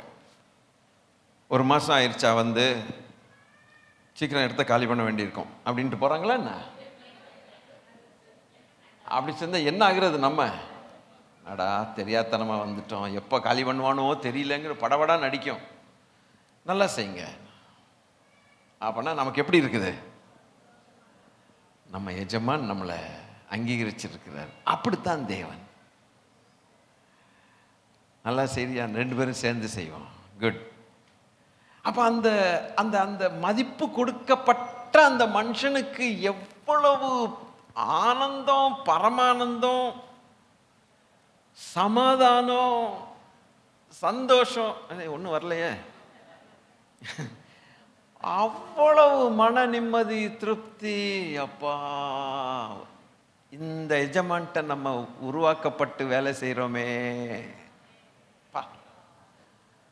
இது போல ஒரு எஜமான் கிடைப்பாங்களா? அந்த எஜமானுக்காக, அந்த அப்படிப்பட்ட எஜமான்களுக்கு தானே இந்த பூமியில் அலைஞ்சு தேடி இருக்கிறோம். ஒரு வயலும் சரி கிடையாது, சோத்திரம். ஆனால் தேவனை போல ஒரு எஜமான் இருந்தால் எப்படி இருக்கு?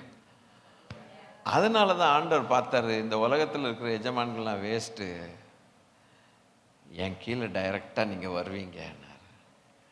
அந்த எஜமானை முகமுகமாய் தரிசிப்பதற்கு ஆவலோடு காத்திருக்கிறான். அல்லேலூயா.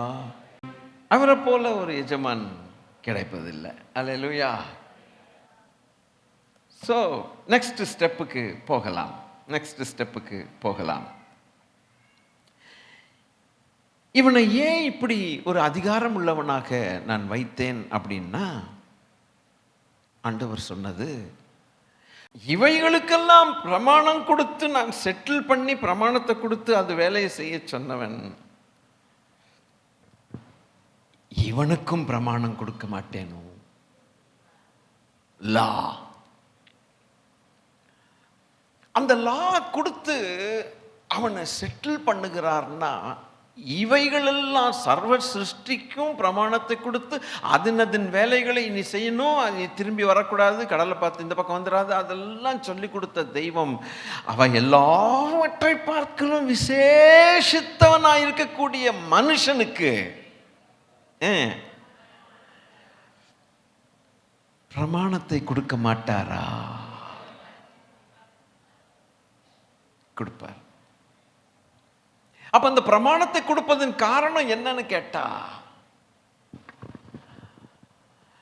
மற்ற மிருக ஜீவன்கள் எல்லாவற்றுக்கும் இன்ஸ்டிங்க்ட்ல தான் வேலை செய்யுது, ஆனால் இவனோ புத்திமானாய் வேலை செய்வான். இவன் ரொம்ப புத்திமானாய் வேலை செய்வான். ஒரு நாய் வருது, டெஸ்ட் பண்ணி பாருங்க. நாய் வருது, அது அங்கே தான் இருக்கும், ஆனால் நீங்கள் இங்கே குனிஞ்சு எதையோ எடுக்கிற மாதிரி எதையாவது எடுத்தால் அது என்ன நினைக்குது? அது என்ன நினைக்குது? கீழே விழுந்த பேனாவை நீங்கள் எடுப்பீங்க, அதுக்கு தெரியுமா பேனா தான் விழுந்திருக்குதுன்ட்டு?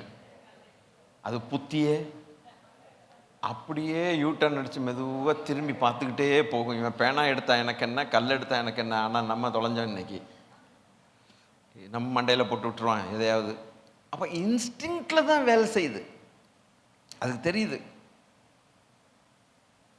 மீன் தொட்டியில் மீன் பாட்டுக்கு போயிட்டே இருக்கும், நம்மளை பார்த்து நாம பார்த்துக்கிட்டு இருப்போம், நம்மளை பார்க்குது, அது கண்டுக்காது, அது பாட்டுக்கு சுற்றிக்கிட்டு இருக்கும், போயிட்டு இருக்கும். ஆனால் என்னைக்கு அந்த உருண்டை உருண்டையாக சாப்பாடு கொஞ்சம் அப்படி நம்ம கொண்டு போகிறோமோ, கீழே இருக்கிற மீனெல்லாம் ஒரு இடத்துல அப்போ அதுக்கு தெரியுது, ஒரு இன்ஸ்டிங்க்டில் தான் அது செய்யுது. கர்த்தர் நல்லவர், அதுக்கு புத்தியாய் செய்ய தெரியாது. ஆனால் இவை எல்லாவற்றுக்கும் மேலாக அந்த புத்தியாய் செய்ய முடியாத, செய்ய தெரியாததுக்கு பிரமாணத்தை கொடுத்த பிறகு அந்த பிரமாணத்தை அதுவே மீறலைன்னா, மரணம் நம்மை பிரிக்க மட்டும்னு சொல்லிட்டு எல்லாம் சொன்ன பிறகு அவன் டப்புன்னு பிரிறான். அதனால தான் ஒரு கண்டிஷன் போட்டிருக்கு, தேவன் இணைத்ததை மனுஷன் பிரிக்காது, நறுக்குன்னு சொல்ல வேண்டியிருக்கு. அது வசனத்தில் இருக்கு. ஏன் சொன்னார்னா, நறுக்குன்னு சொல்லி காட்ட வேண்டியிருக்குது. இந்த கை கொடுக்குறேன், பிரியாத. அந்த உடன்படிக்கை காத்துக்கொள்கிறதுக்கு எவ்வளவு ஒரு பிரமாணங்கள் கொடுக்கப்பட்டிருக்கு பார்த்தீங்களா? ஆனால் என் சாயலில் உருவாக்கப்பட்டவன் இன்ஸ்டிங்க்ட்னால, அந்த ஃபீலிங்ஸ்னால அவன் வாழ மாட்டான், அவன் புத்தியாய் செய்வான். அதனால தான் அவனுக்கு என் சுதந்திரத்தை கொடுத்தேன், என் மனமகிழ்ச்சியே இவன் தான், மனுஷன்தான். அந்த புத்தியாய் செய்கிறத நம்ம இழந்துட்டதுனால, கெட்டு போனதுனால மறுபடியும் சொல்லி காட்ட வேண்டி இருக்கிறது. ரோமர் 12:1 வாசிப்பலாமா? 12:1, 2 ஆகிய 2 வசனங்களை வாசிக்கும் போது என்ன சொல்லப்பட்டிருக்குது? அப்படி இருக்க, அதாவது அப்படி இருக்கன்னா, புத்தி கெட்டவனுங்களே, உன் புத்தி கெட்டு போச்சு, அது அப்படி இருக்க சகோதரரே, உங்கள் சரீரங்களை பரிசுத்தமும் பிரியமான ஜீவ பலியாக ஒப்பு கொடுக்க வேண்டும் என்று இரக்கங்களை முன்னிட்டு உங்களை வேண்டிக் கொள்ள, இதுவே நீங்கள் செய்யத்தக்க. அட புத்தி கெட்டவனுங்களே, இப்படி தாண்டா உன்னை உருவாக்கி வச்சிருக்கிறாரு, புத்தி உள்ளவன் நினைச்சு உருவாக்கி வச்சிருக்கிறாரு. மீன், நாய், பூனை, பன்னி போல அல்ல. அவர் எவ்வளவு நம்பி புத்தியாய் நீங்கள் வேலை செய்வீர்கள் என்று சொல்லி நம்பி உங்களை படைச்சு வச்சிருந்தாரு. உங்க புத்தி கெட்டு போய் கண்ட கண்ட பேய்களுக்கு ஆராதனை பண்ணி, கடைசியில் இப்போ எனக்கு ஆராதனை பண்றேன்னு சொல்லிட்டு நீங்க அசுத்தமா இருக்கிறீங்களே, கள்ள புத்திகளோடும் கள்ளத்தனமான மைண்டோட செட்டோடு இருக்கிறீங்களே, அதனால புத்தியாய் ஒழுங்கு ஆராதிங்கடான்னு சொல்றாரு. கொஞ்சம் ஷார்ப்பா இந்த வசனம் வரல? நம்ம எப்படி நினைச்சோம் இது வரைக்கும்? ஓ, இப்படி தான் போல இருக்கு. நோ நோ நோ நோ, புரிஞ்சுக்கணும். புத்தி இல்லாத ஆராதனைகளும் உண்டு. சரீரங்களை ஜீவபலியாய் ஒப்பு கொடுக்காமல் தேவனுக்கு பிரியமுள்ளவர்களாய் இல்லாமல் நம்ம ஆராதிச்சோம்னா புத்தி கட்டவன் தான் நம்மளை திட்ட வேண்டியிருக்கும் தேவன். கண்ட கண்ட பாலியல் இச்சைகளுக்கும் அசுத்தங்களுக்கும் மோகங்களுக்கும் விபசாரங்களுக்கும் மற்ற காரியங்களுக்கும் நம்ம இடம் கொடுத்து தேவனை ஆராதிக்கிறேன் என்று சொல்லுவோமானால், தேவன் நம்ம கொடுக்கிற பெயர் புத்தி இல்லாத கோவேறு கழுதை. அப்போ ஆண்டவர் சொல்றார், நீ புத்திமானாய்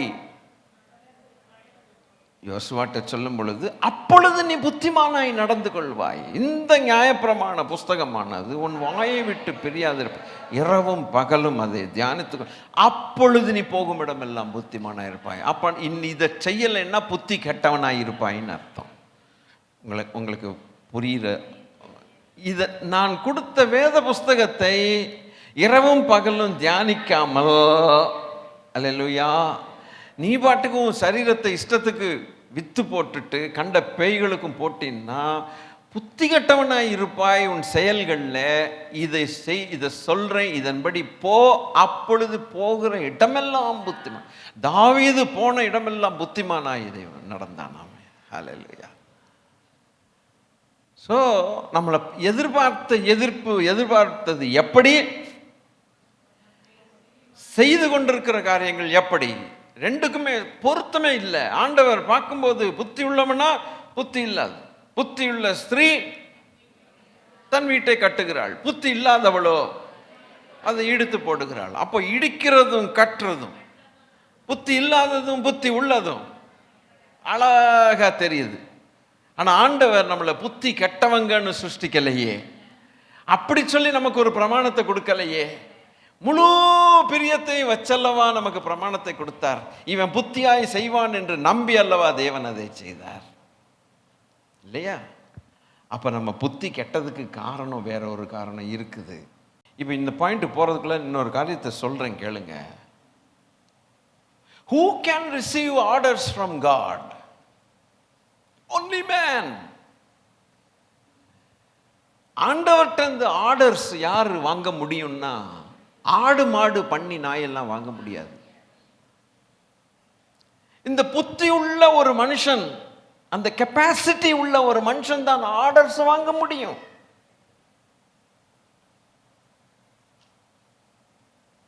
கட்டின மனைவிட்ட சொல்லாம கொஞ்சம் காஃபி எடுத்துட்டு வா போட்டுன்ட்டு, நம்ம வளர்க்குற நாய்கிட்ட சொல்ல முடியுமா? வீட்டில் பப்பி எப்போ எடுத்துட்டு வா. எங்கள் வீட்டில் ஒரு நாய் இருக்குது, அது அப்பப்போ வேடிக்கையாக திட்டுவேன், செல்லமாக திட்டுவேன். ஆமாம் நீ இருக்கியே, போய் எங்கேருந்து பால் பாக்கெட்டை கொண்டு வர்றது நான் தான் போகணுமா? சரி, எவ்வளோ நாய்கள்லாம் எவ்வளோ அழகாக கவ்விட்டு வருது. அது பேசாமல் பார்த்துக்கிட்டு இருக்கோம். எனக்கு சிரிப்பாக தான் வரும். நீ என்ன வேணா திட்டிக்கோ, அப்படியே பார்த்துட்டு ஏதாவது போடுவியா அப்படின்ட்டு. சில டாக் ட்ரெயின் பண்ணுறதுல இருக்குது. சில டாக்ஸ் எல்லாம் நல்ல நல்ல வேலைகள்லாம் இப்போ அழகாக செஞ்சுட்டு வரோம். எங்கள் வீட்டில் இருக்கிற நாய்க்கு எங்கே ட்ரெயினுங்க? ஒன்றுமே கிடையாது. அது நாங்கள் தான் வேலை செய்யணும் அதுக்கு. அதுதான் எஜமான் மாதிரி படுத்து கிடக்குது. அப்போது என்ன சொல்ல வந்தேன்னா, you cannot give orders. God cannot give orders to the rest of his creation, but God can give orders only to man. So இவர் ஆர்டர் கொடுக்கிறதும் ஆர்டர் வாங்குறதும் எவ்வளவு பெரிய சீன். பியூட்டிஃபுல், பியூட்டிஃபுல் அதிகாரம். ரொம்ப ரொம்ப சூப்பராக இருக்கும். ஒன்று சொல்லட்டுமா உங்களுக்கு? ஒரு கொஞ்சம் வேடிக்கையாக இருக்கும் இன்னைக்கு. பரவாயில்ல, ஒரு எலெக்ஷன் நடக்குது. அந்த தேசத்தில் ஒரு கட்சி வின் பண்ணுது. எந்த கட்சியோ வின் பண்ணுது. அப்போ அவங்க வின் பண்ண உடனே எல்லாம் எலெக்ஷன் ரிசல்ட்ஸ்லாம் டிக்ளேர் ஆகின பிறகு ஒரு ஒரு ஒரு காலகட்டத்தில் யார் யார் எந்தெந்த மந்திரின்னு ஏற்கனவே என்ன பண்ணியிருப்பாங்க, எந்தெந்த துறைக்கு அதிகாரம் கொடுத்து வச்சுருப்பாங்க. அவங்களுக்குள்ளே ஒருத்தர் பிரதான மந்திரின்னு ஒருத்தர் இருப்பார், எல்லாம் இருக்கும், ரைட். அப்போ இவங்களெல்லாம் பதவியேற்பு பிரமாணம்ங்கிற வார்த்தை வருதா? நம்ம அதெல்லாம் யோசித்ததில்லை. ஏதோ பிரமாணம்னா ஏதோ அவங்க சொல்லுவாங்க போல், ஆமாமன் மண்டையாட்டிட்டு வருவான், அவ்வளோதான். அந்த ஒரு நிமிஷம் மண்டையாட்டிட்டு அதுக்கப்புறம் வேறு வேலையை பார்க்கலான்னு. ஸ்தோத்திரம். அப்போ அதுக்கு பேரே பதவியேற்பு பிரமாண போட்டு. So you have to receive orders. When you receive the order, the higher authority is settling you. நம்ம கீழே வேலை செய்கிறவங்கள்ட்ட நம்ம சரியான வேலைகள் கொடுக்காம ஒவ்வொரு நாளும் ஒவ்வொரு வேலை கொடுத்தான்னா அவங்க என்ன சொல்லுவாங்கன்னா, என்ன வேலை இன்னைக்கு தெரியவே தெரியாது, எதுக்கு வேலைக்கு எடுத்தாங்க தெரியல, திடீர்னு அங்கே போச்சலாம், திடீர்னு இப்படி போச்சலாம், திடீர்னு இங்கே உட்கார சொல்லலாம், திடீர்னு அப்படி போச்சு, என்னையா இது இந்த இடத்துல வேலை இப்படி இருக்குன்னு கத்துவாங்க. இதுதான் உங்க வேலைகள்னு சொல்லி கிளீனாக போட்டு கையெழுத்து போட்டு கொடுத்ததுக்கு அப்புறம் இனி அவன் டெய்லி என்ன பண்ணணும், இனி அந்த வேலைகளை எக்ஸிக்யூட் பண்ணி ஆகணும். அதில் தப்பு இருந்தால் பிடிப்பாங்க. So you have to settle a person when you employ. So இவங்க அந்த பதவியேற்பு பிரமாணத்தின் அன்னைக்கு நீங்கள் பார்த்தீங்கன்னா அநேக மினிஸ்டர்ஸ், எல்லா துறையில் இருக்கக்கூடிய மினிஸ்டர்ஸும் பதவி ஏற்பாங்க. கவர்னர் வந்து சொல்லுவார், பேரை சொல்லினோடனே இனி அவங்க அதை எடுத்து வாசித்துக்கிட்டு இருப்பேன்னு சொல்லி அங்கேயே கையெழுத்து போட்டு அவங்க வரணும், ரைட். நம்ம இதெல்லாம் பார்க்கும்போது ரொம்ப பெருசாக தெரியாது. ஒரு 20-30 மந்திரிமார்கள் வருவாங்க, பிரமாணங்கள் எடுப்பாங்க, எல்லாம் செய்யலாம். ஒரு மனுஷன் வருவார். அந்த ஒரு மனுஷன் வந்து அப்படின்னு ஆரம்பிச்சார்னு வச்சுங்களேன், அது இந்த ஸ்டேட்டே பார்க்கும், கண்ட்ரியே பார்க்கும், வேர்ல்டே பார்க்கும். அப்ப நம்மளையும் அறியாமல் நமக்கு விரும்பின ஒரு ஆள் முக்கிய மந்திரியாக பிரமாணம் எடுக்கும்போது அவ்வளவு பேரும் அந்த கண்கள் எல்லாம் அந்த ஐயா மேல இருக்கும். கரெக்டா? ஒரு மனுஷன் இஸ் த சீஃப். அந்த சீஃப் கவர்மெண்ட் ஃபார்ம் பண்ணி அது மேல இருக்கக்கூடிய அதிகாரங்கள் அவருக்கு அந்த பதவி பிரமாணத்தை கொடுக்கிறதும், அந்த அதிகாரி பிரமாணத்தை பெறுகிறதும் எவ்வளவு பெரிய காரியம். அதான் சொன்னேன், இன்னைக்கு இப்படி தான் போகும். 5 அப்பம் 2 மீன் மாதிரி போகாது. Praise the Lord. அப்ப அந்த அந்த அந்த கட்டம், அப்ப தேவன் சர்வாதிகாரி. அந்த சர்வாதிகாரி பதவி பிரமாணத்தை கொடுக்கிறார். இந்த மண்ணிலிருந்து எடுக்கப்பட்டு ஒரு மரியாதைக்குரிய ஒரு மனுஷனாக இருக்கக்கூடியவன் அந்த பிரமாணத்தை பெற்றுக்கொள்ளுகிறான். அப்படின்னா நம்ம எவ்வளவு கனத்துக்குரியவர்களாக இருந்திருக்கிறோம். நம்ம தாத்தா யோசிச்சு பாருங்க. நான் இதெல்லாம் நேற்று கேட்டேன், என்னையா இது என்னமோ சொல்றீங்களே, இரு பொறு, நான் இந்த கதையெல்லாம் நான் சொன்னா தான் உனக்கு விளங்கும். அப்போ இன்னொன்று யோசித்தேன், நல்லா இருக்கு ஆண்டவரே, ரொம்ப சூப்பராக தான் வச்சிருக்கீங்க. இப்போ இந்த கனத்துக்குரிய ஒரு மனுஷனுக்கு கட்டளை வேண்டுமா? கட்டளைனா என்ன? செய்யணுங்கிறது மாத்திரம் இருக்காது, செய்யக்கூடாதுங்கிறதும் இருக்கும். சொல்லுங்க பார்க்கலாம். கட்டளைன்னா என்னன்னா செய்யணுங்கிறதும் இருக்கும், கூடாதுன்னு இருக்கும்.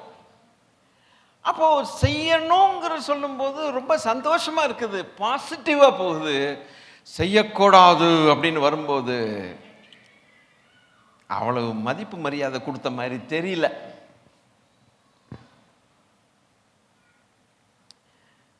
அது ரெண்டும் இருக்கும். அப்ப இந்த பிரமாணத்தை பெற்றவர்கள் புண்படலாமா? என்ன மதிப்புக்குரியவன்னு சொல்லிட்டு நீங்க பிரமாணத்தை கொடுக்குறீங்களே, ஆனா எனக்கு நெகட்டிவாவும் ஒரு கற்பனை ஒண்ணு வந்திருக்குது, கட்டளை வந்திருக்குது, என்னை அவமானப்படுத்துறியா சொல்ல முடியுமா? ஒரு கம்பெனியில் ஒரு செக்யூரிட்டி வேலைக்கு ஒருத்தர் அப்ளிகேஷன் போட்டிருக்காரு. சொல்லமா? போட்டிருக்காரு. அப்போ அவருக்குன்னு சில டைப் அடித்து கொடுப்பாங்கல்ல, அப்பாயின்மெண்ட் ஆர்டர்னு கொடுப்பாங்க. கொடுத்தோன்னா அவர் கையெழுத்து போடணும். கையெழுத்து போட்டால் என்ன அர்த்தம்னா, மேற்சொல்லி அத்தனைக்கும் நான் உடன்படுகிறேன் என்று கையெழுத்து போடணும். அதில் ப்ளஸ் இருக்கும், மைனஸ் இருக்கும். ப்ளஸ் என்னென்ன, இந்த ஒரு மாதத்துக்கு உனக்கு பேசிக் பே இவ்வளவு, டிஏ இவ்வளவு, ஹெச்ஆர்ஏ இவ்வளவு, சிசிஏ இவ்வளவு, அந்த அலவன்ஸு, இந்த allowance, uniform allowance, torch light allowance, தொப்பி allowance, shoe allowance, shoe lace allowance எல்லாம் போட்டு ஒரு மாதத்துக்கு பிடித்தம் போய் இவ்வளவுன்னு வந்தோடனே அந்த அந்த ஃபிகரை பார்த்தோன்னே அந்த மனுஷனுக்கு எப்படி இருக்கும்? பரவாயில்லையே, சந்தோஷமா இருக்கும். நமக்கு மாசத்துக்கு இவ்வளவு தர்றாங்களாமா, சரி ரொம்ப சந்தோஷம். அடுத்து ஆரம்பிக்கும், இன்னன்ன விஷயங்கள்ல நீ குரங்குத்தனம் பண்ணினா வேலை போயிடும். அதே நேரத்தில் இன்னும் சிலர் எப்படி இருக்கு தெரியுமா, without assigning any reason you may be டெர்மினேட்டட்னு போட்டிருக்கோம். காரணம் சொல்லாமல் உன்னை வெளியே அனுப்பவும் எங்களுக்கு உரிமை உண்டு. வேலை வேணுமா கையெழுத்து போடு, வேலை இல்லை வேண்டாமா போயிட்டே இருமா, நமக்கு என்ன வேலை கிடைச்சா போதுன்ட்டு அந்த நேரத்துக்கு கையெழுத்து போட்டுறான். இதெல்லாம் நெகட்டிவ்.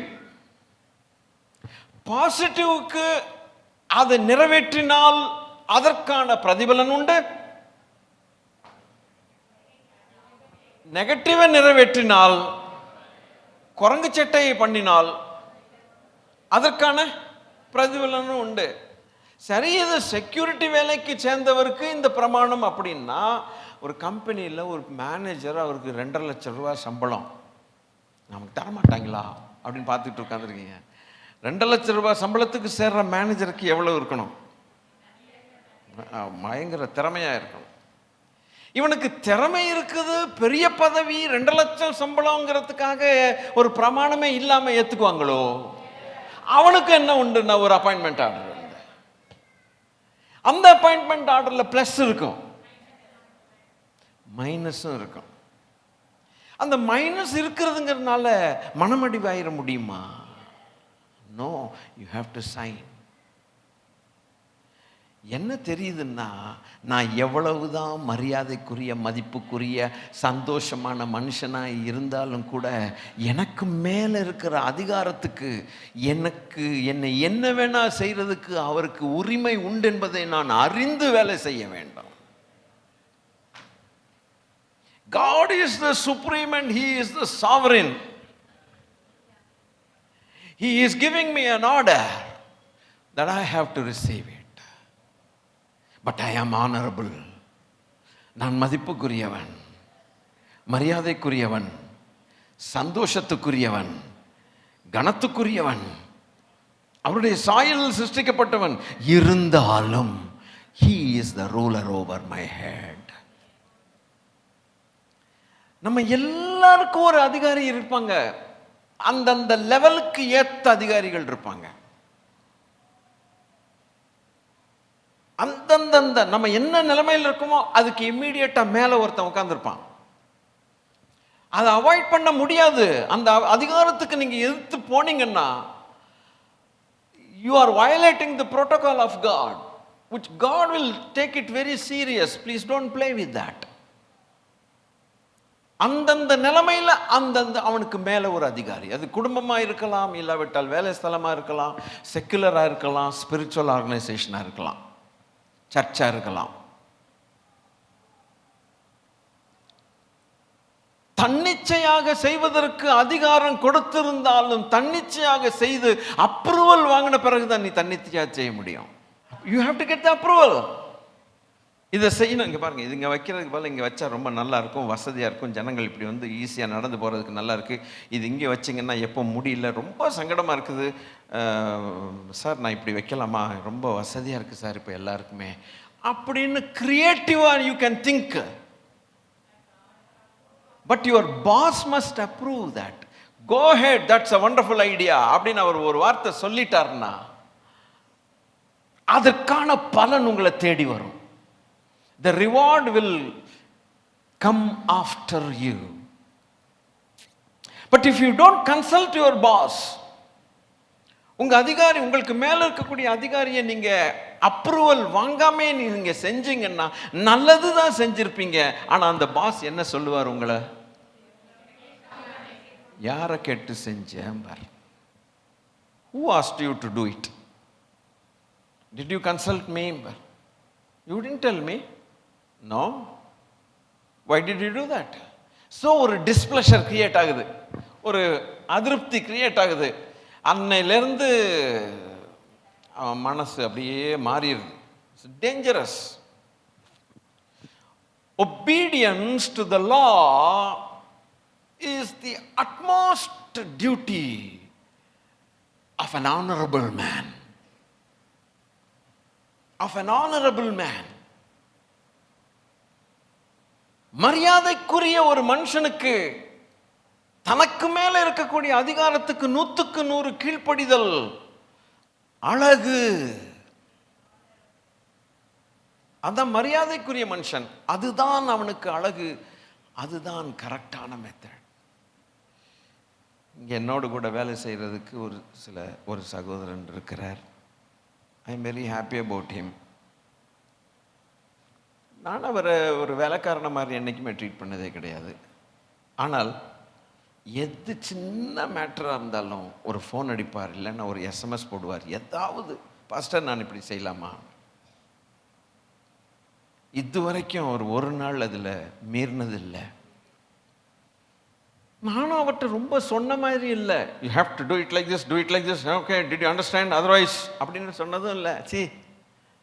பட் அவருக்குள்ளே இருக்கக்கூடிய ஒரு நல்ல நேச்சர் பார்த்தீங்கன்னா ரொம்ப அழகாக இருக்கு. ஒரு சகோதரனை குறித்து நான் புகழத்தான் வேணும். I am very happy. எது இருந்தாலும் பாஸ்டர் இப்படி செய்யலாம். ஆனால் அவர் சொல்லுகிற சில காரியங்கள் ரொம்ப இன்டெலிஜென்ட்டாக இருக்கும். நான் கூட அப்படி நினச்சிருக்க மாட்டேன். யாரும் சொல்ல இப்போ ரொம்ப வசதியாக இருக்கும் இப்படி பண்ணான்னு ரொம்ப அழகாக சொல்லுவார். I said, yes, go ahead brother, fine, good. நம்ம எவ்வளவுதான் மதிப்புக்குரியவர்களாக இருந்தாலும், எவ்வளவுதான் அதிகாரம் நமக்கு கொடுக்கப்பட்டிருந்தாலும், bestowed upon us, so much of power is vested upon us. Vested power. It is only vested power and vested authority. It is not you are not the authority by yourself. But it is vested. நம்ம மேல் கொடுக்கப்பட்டது.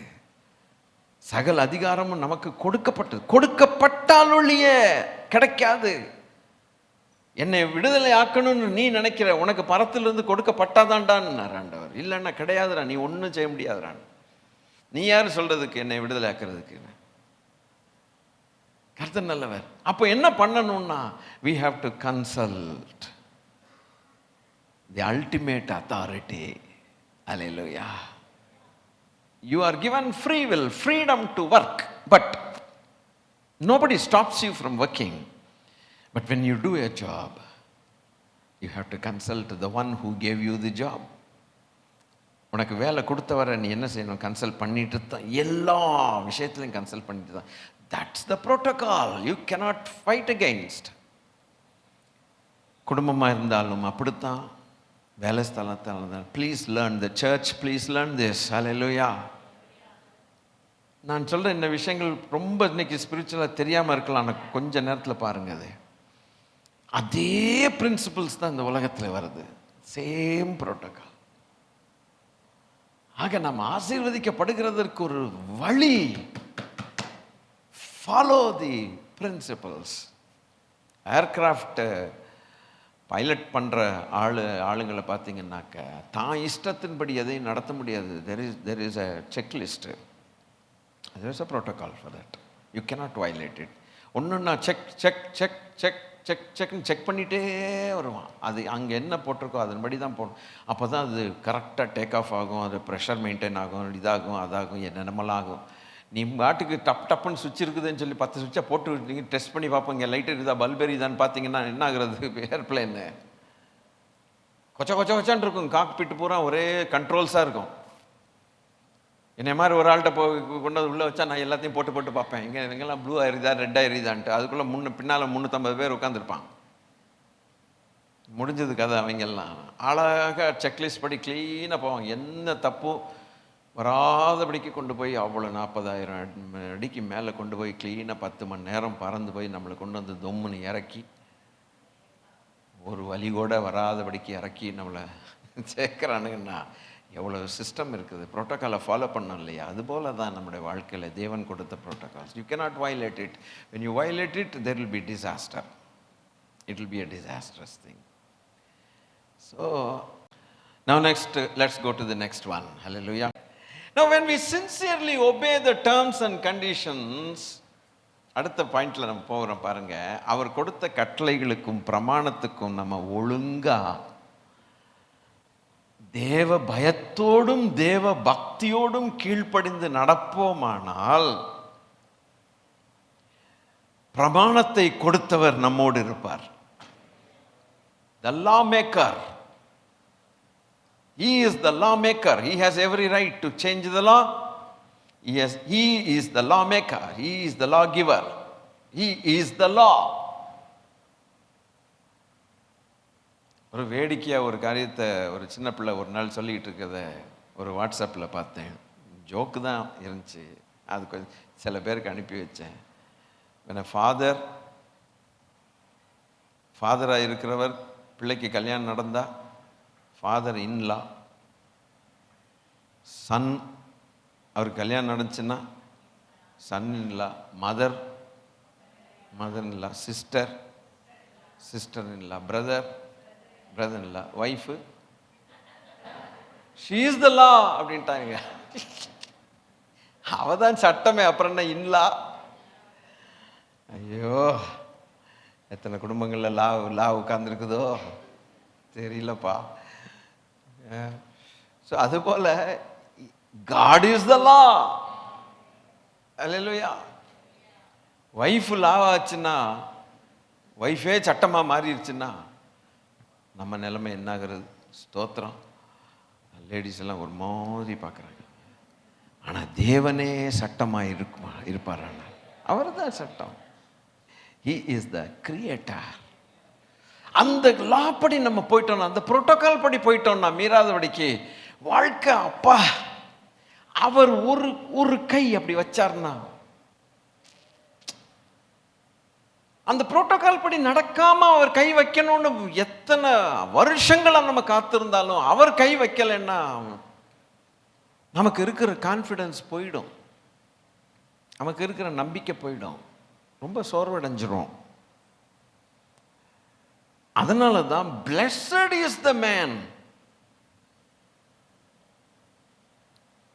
who walketh not. அந்த 1:1 சங்கீதம் 1:1 படி blessed is the man அப்படின்னு வருது.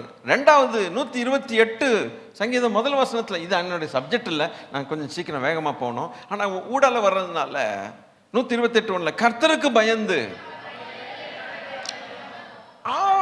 Happy. Adam was great. Adam was great. And Adam was so happy. And Adam was a very good man. கவனிச்சிங்களோ? நல்ல மனுஷன், அதிகாரம் பெற்ற ஒரு மனுஷன், அவ்வளவு சந்தோஷமா இருந்தவன். அப்பா பாப்பா, அந்த சந்தோஷத்துக்கு தானே நம்ம ஏங்குறோம். எந்த மூலையிலையாவது ஒரு 5 நிமிஷம் சந்தோஷம் வந்துட்டா போதும், அரை மணி நேரம் துக்கம் பின்னாலேயே வருது. இந்த உலகத்தில் எதையாவது ஒரு நல்ல காரியம் செய்யணும்னு வரும் பொழுது டவால் ஒரு இடி விழுந்த மாதிரி ஷேட்டர் ஆயிருது. ஒரு அடி முன்னால வச்சா 10 அடி 100 அடி பின்னால போகுது.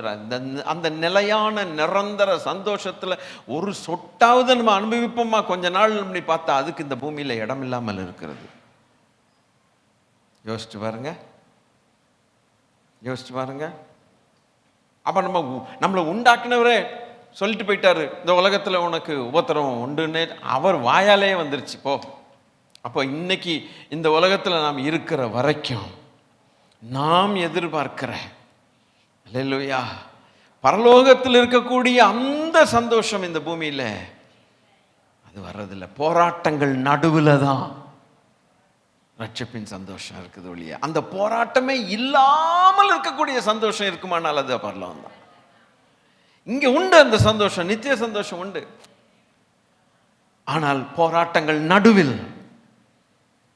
ஆனால் சீக்கிரத்தில் தேவனுடைய பிள்ளைகளுக்கு இளைப்பாறும் காலம் இனி வருகிறதா இருக்கிறது.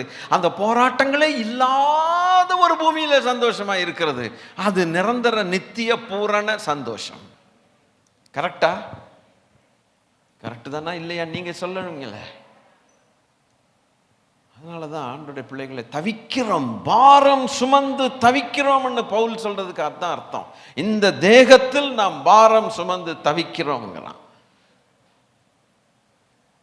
மரணமானது ஜீவனால் விழுங்கப்படுவதற்காக, அது விழுங்கினதுக்கு அப்புறம் அது தவிப்பில்லைன்னா அது தவிப்பில்லை. அப்பதான் கர்த்தருடைய வசனம் சொல்லுது, சஞ்சலமும் தவிப்பும் ஓடி போகும், நித்திய மகிழ்ச்சி அவர்கள் தலையின் மேல் இருக்கு. நமக்கு இது விளக்கம் தெரியாமலேயே நம்ம சொல்லிட்டு கிடந்தோம். அந்த நித்திய மகிழ்ச்சி என்னன்னா அந்த மகிழ்ச்சியை கெடுக்கக்கூடிய எந்த ஒரு சம்பவமும் நடக்காத ஒரு இடம். இங்க நமக்கு சந்தோஷம் உண்டுதான், இல்லைன்னு சொல்ல. ஷார்ட்லே விடு உடனே 4 டைரக்ஷன்ல இருந்து வந்து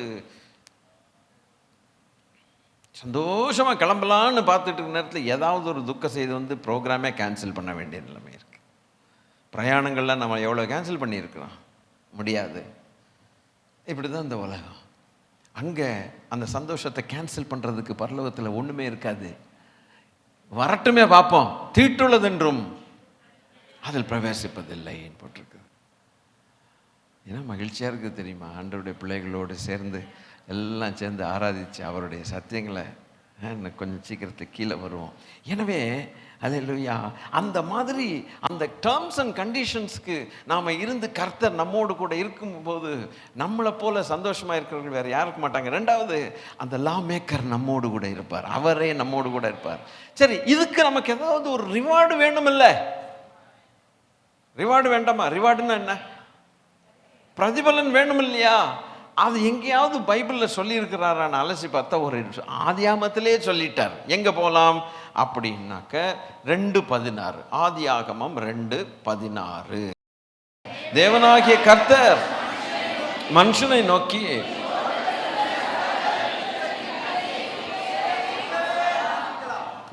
இதுதாங்க ரிவார்டு. 30 நாள் வேலை செஞ்சதுக்கு அப்புறம் சம்பளம் வர்ற அன்னைக்கு எப்படி இருக்கும்? ஆனா அது வேற விஷயம். அடுத்த நிமிஷம் ரெக்கை முளைச்சு ஓடிடுது அந்த சம்பளம். அதை நினைச்சோடனே அப்பா ஐயோ போச்சே இருக்கும். எவ்வளோடா மிஞ்சுது? டீ காசு தான் மிஞ்சிருக்கு சார். ஒரு மாதத்துக்குள்ள எவ்வளோ மிஞ்சி இருக்குது? 1ஆம் தேதி. 1ஆம் தேதிக்கு அப்புறம் 2ஆம் தேதி என்ன மிஞ்சி இருக்குது? டீ காசு போச்சு. அதுக்கு அதுக்கெல்லாம் போகும்போது கஷ்டமாக இருக்குது, வரும்போது ஜாலியாக இருக்குது. ஆனால் வரது கூட்டி வருதா? அதே வருது, அதுக்கு மேலே ஒன்றும் வரல. அப்போ கவனிங்க, அது வந்தாலும் அது கூட வரலைன்னா எப்படி? அது வரும்போதோ ஜீவ விருட்சம் போல இருக்குது. 30 நாள் வேலை செஞ்சுட்டு அடுத்து கேலண்டரையே பார்த்துட்டு இருப்பான். இன்னைக்கு என்ன 11ஆம் தேதியா? இன்னைக்கு 12 தானா? அடைச்சி 25ஆ? இன்னும் 4 நாள் இருக்கா? 28, 30 இன்னைக்கு, நாளைக்கு சம்பள நாள். எவன் சொன்னான் 5ஆம் தேதி தான் தருவான்? ஐயோ 4ஆம் தேதி 5ஆம் தேதி வந்து விழுந்துச்சுன்னா தான் அதுக்குள்ள சர்வர் டவுன் அடிமா. 10ஆம் தேதி வந்து விழுகும், நொந்து போற மாதிரி ஆயிடும். சீன்ட்டு நிலத்தை பண்படுத்த சொன்னாரா? யார? உங்களையா? தாத்தாவை பண்படுத்த சொன்னாரா? அவன் அவ்வளவு வேலை செஞ்சதுக்கு அப்புறம் அவனுக்கு என்ன பதில் கொடுக்குறாருன்னா, அவ்வளவு கனியும் பொசிக்கலான்ட்டார். எல்லா கனியும். நாம இதுவரைக்கும் பார்க்காத பழங்கள் சில இடங்களுக்கு போனா பார்க்கலாம். அது சாப்பிடணுமா சாப்பிடக்கூடாதானே தெரியாது, எப்படி சாப்பிடணும்னு கூட தெரியாது. எப்படி சாப்பிடணும்னு கூட இப்ப நமக்கு தெரிஞ்சதெல்லாம் வாழைப்பழம், பலாப்பழம், மாம்பழம் சீசன்ல. கொய்யாக்காவா? சரி, கொய்யாப்பழம். இந்த ஒரு 4 பழம் தானே சுத்துது. பப்பாயெல்லாம் பழமா? நம்ம பிள்ளைங்க பிரெட்டு சாப்பிட்றது மாதிரி இருக்குது. இதை போய் புவர் மேன்ஸ் ஃப்ரூட்டு அப்படிங்கிற மாதிரி இருக்குது. ஸோ இப்படி சில பழங்கள் தான் சுத்துது. திடீர்னு பார்த்தா முள்ளா சேப்பு கலராக ஒன்று இருக்குது, பூச்சி மாதிரி. பார்க்கறதுக்கே பயமா இருக்காங்க. உரிச்சு தின்னா அப்பா என்னமோ சொல்றான், மங்குஸ்தான் குங்குஸ்தான் என்னமோ சொல்றான்னு அது பேர் வாயில வரமாட்டேன். இதுவே நமக்கு இவ்வளோ ஆச்சரியம்னா, சில மலைப்பகுதிகளில் போனீங்கன்னா சில பழங்கள்ல நமக்கு என்னன்னே தெரியாது, ஆனா டேஸ்ட் பார்த்தா பயங்கரமா இருக்கும். அட பாவிகளா, இந்த பூமியிலேயே தெரியாத பழங்கள்னா இப்படி இருக்குதுன்னா ஸ்தோத்திரம். ஈடன் கார்டன்ல ஒரிஜினல் மண்ணுல அதிக சத்து இருக்கக்கூடிய ஒரிஜினல் மண்ணுங்க. அந்த மண்ணிலையாக்கு நம்மளை எடுத்தாரு. நம்ம மூஞ்ச பார்த்தா ஒரிஜினலா தெரியும், பயங்கர டூப்ளிகேட்லையும் டூப்ளிகேட்டா இருக்கணும். நம்ம கெட்டு போயிட்டோம். அந்த இதுல புசு புசு புசுன்னு வளர்ந்து பாவமே இல்லாம ஒரு சொட்டு ரத்தம் சிந்தாத நாட்கள்ல காய் ஒன்னொன்னும் கானான்லயே திராட்சை கொலை இப்படின்னா ஏதேன்ல எப்படி இருந்திருக்கும்? ஒரு சின்ன மலை போல இருந்திருக்கும் ஒரு பழம், திராட்சை பழம் நினைக்கிறேன். அவன் விதவிதமா சாப்பிட்டு டேஸ்ட். அவனுக்கு என்னைக்காவது வயிற்றுப்போக்கு வந்திருக்குமா? இல்ல வாந்தி வந்திருக்குமா? ஒரு நாளும் கிடையாது. வாந்தியும் கிடையாது, போக்கும் கிடையாது, பேதியும் கிடையாது. அவன் எவ்வளவு வேணா விதவித டேஸ்ட் எல்லாம். அவன் 30 நாள் வேலை செஞ்சிருக்கான்ல, அவன் பண்படுத்துறதுக்கு ஒரு பலனை கொடுக்கிற சம்பூர்ண சாப்பிடவே சாப்பிடலான்ட்டார். புசிக்கலாம் அப்படி சொல்லிட்டு ஒரு வசனத்தை சொல்றாரு பாருங்க. அல்லேலூயா. 1 கொரிந்தியர் 9வது அதிகாரம் 7வது வசனம். அதான் அதுக்கு கனெக்டடா வரும். 1 கொரிந்தியர் 9வது அதிகாரம் 7வது வசனம். என்ன போட்டிருக்குது? எவன் தன் சொந்த பணத்தை செலவழித்து தண்டிலே சேவகம் பண்ணுவான்? எவன் திராட்சை தோட்டத்தை உண்டாக்கி அதன் கனியில் புசியாதிருப்பான்? எவன் மந்தையை மேய்த்து அதன் பாலை சாப்பிடாதிருப்பான்? 10வது வசனம், நமக்காகத்தான் இதை சொல்லுகிறாரோ? உழுகிறவன் நம்பிக்கையோடு உழவும், போரடிக்கிறவன் தான் நம்புகிறதில் பங்கடைவேன் என்கிற நம்பிக்கையோட போரடிக்கவும் வேண்டியதே. ஆகையால் அது நமக்காகவே எழுதியிருக்கிறது. இப்படி எல்லாம் சொல்லிட்ட பிறகு இது ஃபர்ஸ்ட் ரிவார்டு. ஹல்லேலூயா, ஃபர்ஸ்ட் ரிவார்டு. இந்த ரிவார்டு நமக்கு சந்தோஷமா இருக்குதா? இப்ப அடுத்து ஒரு சோகமான காரியம் வரப்போகுது, நெகட்டிவ் வரப்போகுது. பாருங்க, ஆதியாகமம் 2வது அதிகாரம் 9வது வசனம்.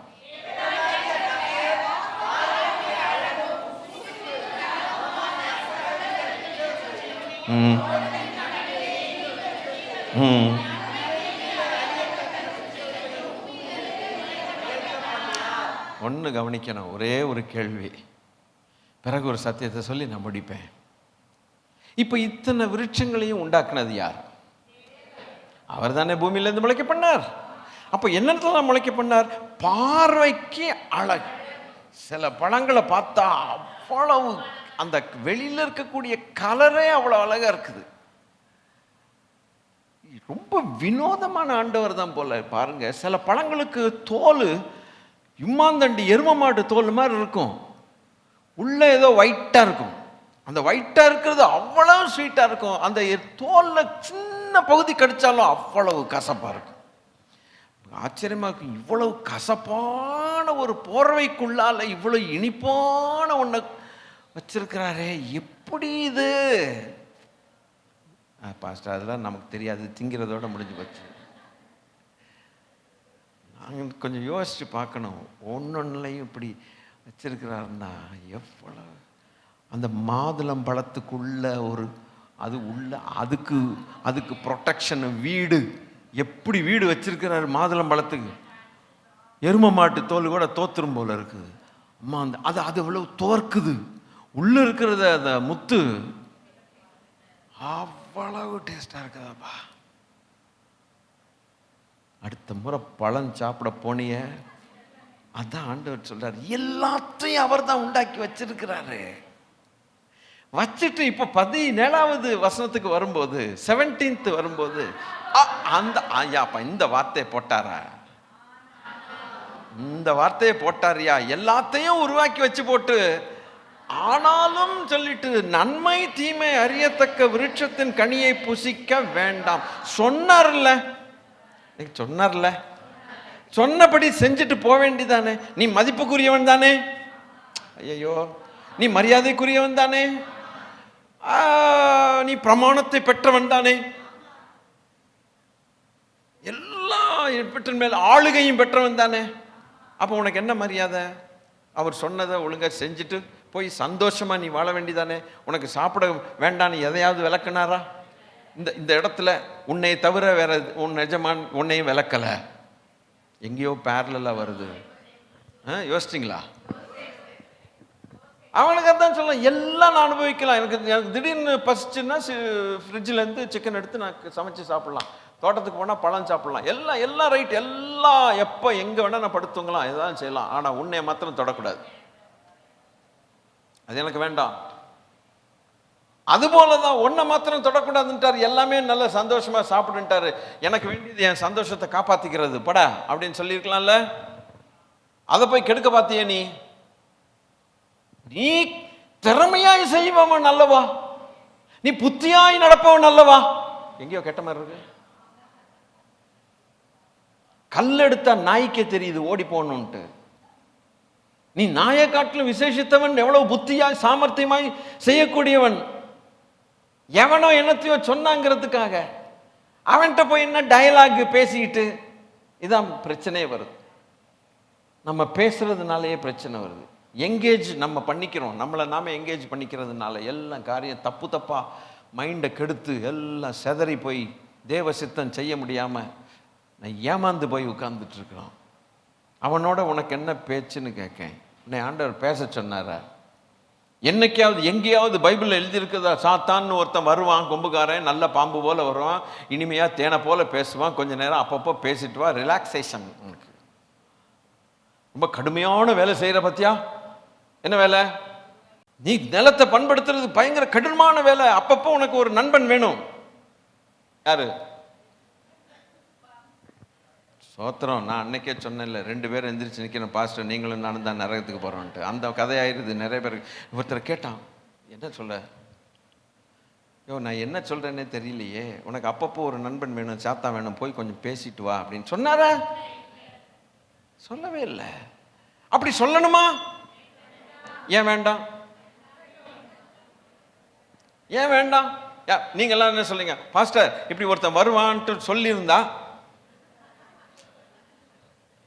டைலாக் வச்சுக்காதன்னு சொல்லியிருந்தா நாங்களும் போயிருக்க மாட்டோம்ல. தாத்தா பாட்டி தாத்தா இல்லை, போயிருக்கோம்ல. நல்லது தானே, ஏன் சொல்லலை கர்த்தர் அப்படின்னு 1-2 அறிவாளிகள் கேட்பாங்க. உனக்கு சொல்ல வேணுமா? You are an intelligent person, I trust you. There is a test right in the middle of the garden for you. எந்த அளவுக்கு தேவன் அந்த மனுஷனை மதித்தார்னா, he will stick to his master. He did not receive, don't think he has received the order from the creator. He received the order from a prince and a master. Your creator is a prince and is a master. Remember from whom you have received the orders. யார்கிட்ட நம்ம order வாங்கியிருக்கோம், நம்மளை settle பண்ணியிருக்கிறார், establish பண்ணியிருக்காங்கிறத நம்ம ஞாபகத்தில் வைத்துக்கொள்ள வேண்டும். அவர் சொன்னால் சொன்னது, தொடுனா தொட்டது, தொடாது என்ன தொடாது. நமக்கு இப்போ பர்சனலைசேஷன் வருது, பாடங்கள். இதுதான் நம்ம கற்றுக்கொள்ள வேண்டிய பாடம். சரி, அவனை தொட்டுட்டான், சரி, அது நெகட்டிவாக மாறி போச்சு. அதுக்குன்னு இப்போ நான் முடிக்க போகிற டைம் ஆயிடுச்சு. ஒரு காரியத்தை சொல்லி, இதுதான் climax. You will enjoy. So ஒரு ரிவார்டுங்கிறது, நல்ல காரியம் செஞ்சாலும் அதுக்கு பலன் கிடைக்கும். பலன் எதுக்குமே இருக்கு, எல்லாத்துக்குமே பலன் இருக்குது. அப்போ இது நல்ல காரியம் செஞ்சவனுக்கு, நல்லது செஞ்சா என்ன பலன் கிடைச்சது? என்ன கிடைச்சது பின்னால? எது வேணாலும் நீ சாப்பிடுன்ட்ட.